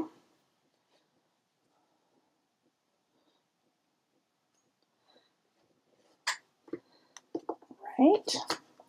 And that one I didn't get quite enough in there. I was a little bit too frugal with my glitter gel, but that's okay because I'm going to grab just a tiny bit more. Our other color we're going to do here. We'll try again. And this is something you do want to get off of your stencils fairly quickly because the glitter gel will dry on there and it will be on there for all eternity. So that is something you do need to kind of keep in mind when doing this kind of thing. Okay, let's turn it to a clean area. So I'm going to use a red re-inker. Again, just an ink color that I have in my stash. Look how pretty. And again, I'm just mixing this up, picking up as much of that ink and getting it smushed into the glitter gel as I can.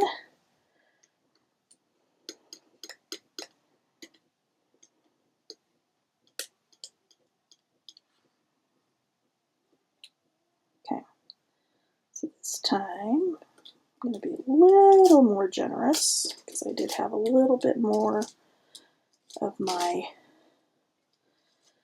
gel this time. And the Glitz glitter gel, the Gina K stuff, will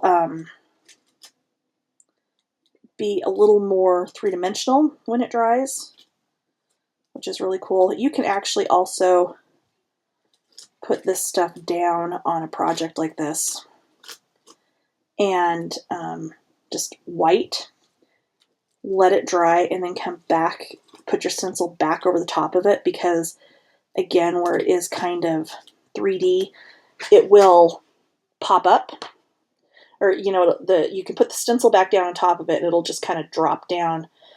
It'll like fit snugly. I know what I'm trying to say, I swear.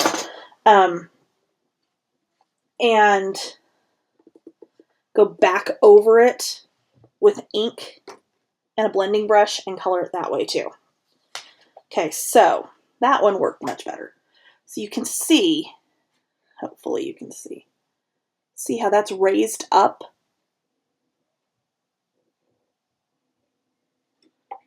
So again, another fun element that you can add to your mini albums, just to make them a little bit different, to make them stand out, that kind of thing. Let me get this cleaned up and I'll be right back showing you a little bit more on the inserts and show you the inserts that I'm actually going to put in my book. Alright, so inserts. My inserts, if you're making your inserts just plain, you're going to want 7.5 by 7.5. You could maybe go up to 7 3/4 by 7 3/4, but 7.5 is going to slide in here just perfectly. You're not going to have any problem getting that to slide down in there. Now, you can do these completely out of white. You can do these out of, you know, black, whatever, you know, matted and then with white matting. You can, of course, add things to them, you know, whether you do it now, whether you do it after your trip, however you want to do it. And you can get quite a few of these in each one of these pockets, okay? And the reason I've done it that way, and I actually did this for a trip that we took our son on. Oh my gosh, what was he? 3? Just past his 3rd birthday, so yeah, he was still fairly little. Because rather than having to give the character, which I know right now you can't actually do autographs and pictures with the characters, it'll come back someday. Hopefully sooner rather than later, but at some point it will come back. Rather than giving them this entire book that they, you know, in their, you know, with their hands and those big, you know, paws or whatever they happen to be, rather than them trying to hold a book and sign it, you can give them one of these on a small cutting board from the Dollar Tree with a Sharpie, and it's much easier for them to hold on to and then sign. So I am actually, fingers crossed, because we all know me and how this goes, intending on putting pictures in this book. However, I am not using the inserts like I just talked about. I am going to use the ones from a trip we went on.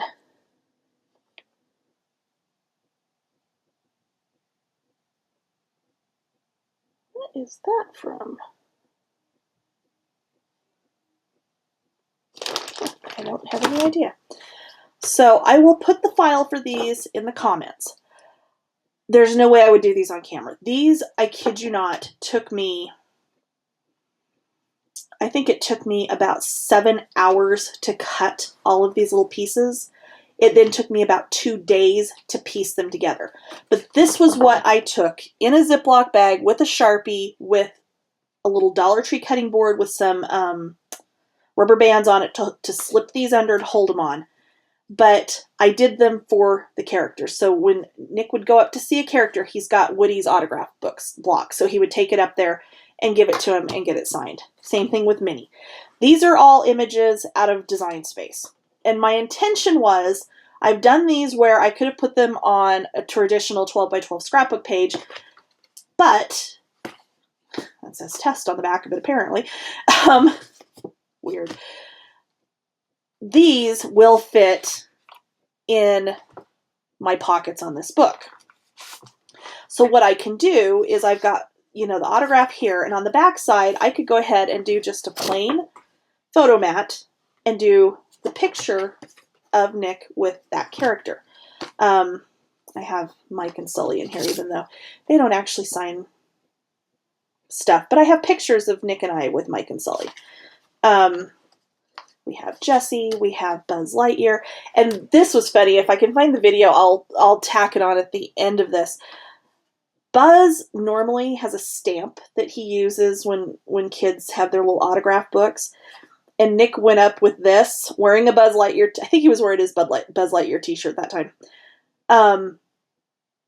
And Buzz wanted a pen and actually went over and hand signed this. So that was really cool. We were not expecting that. So we've got Pluto, we've got Dale, we've got Chip, we've got Pooh and Tigger. And I'm kidding you. I'm not even kidding you. These are all paper pieced. Okay. Goofy, Donald, Daisy, and of course, Mickey Mouse. And these are what are going to go into the pockets in my album. And then, God willing, I'll actually get pictures in with the rest of this and, actually have one of our trips in an album. But anybody want to take bets on if that happens or not? Okay, so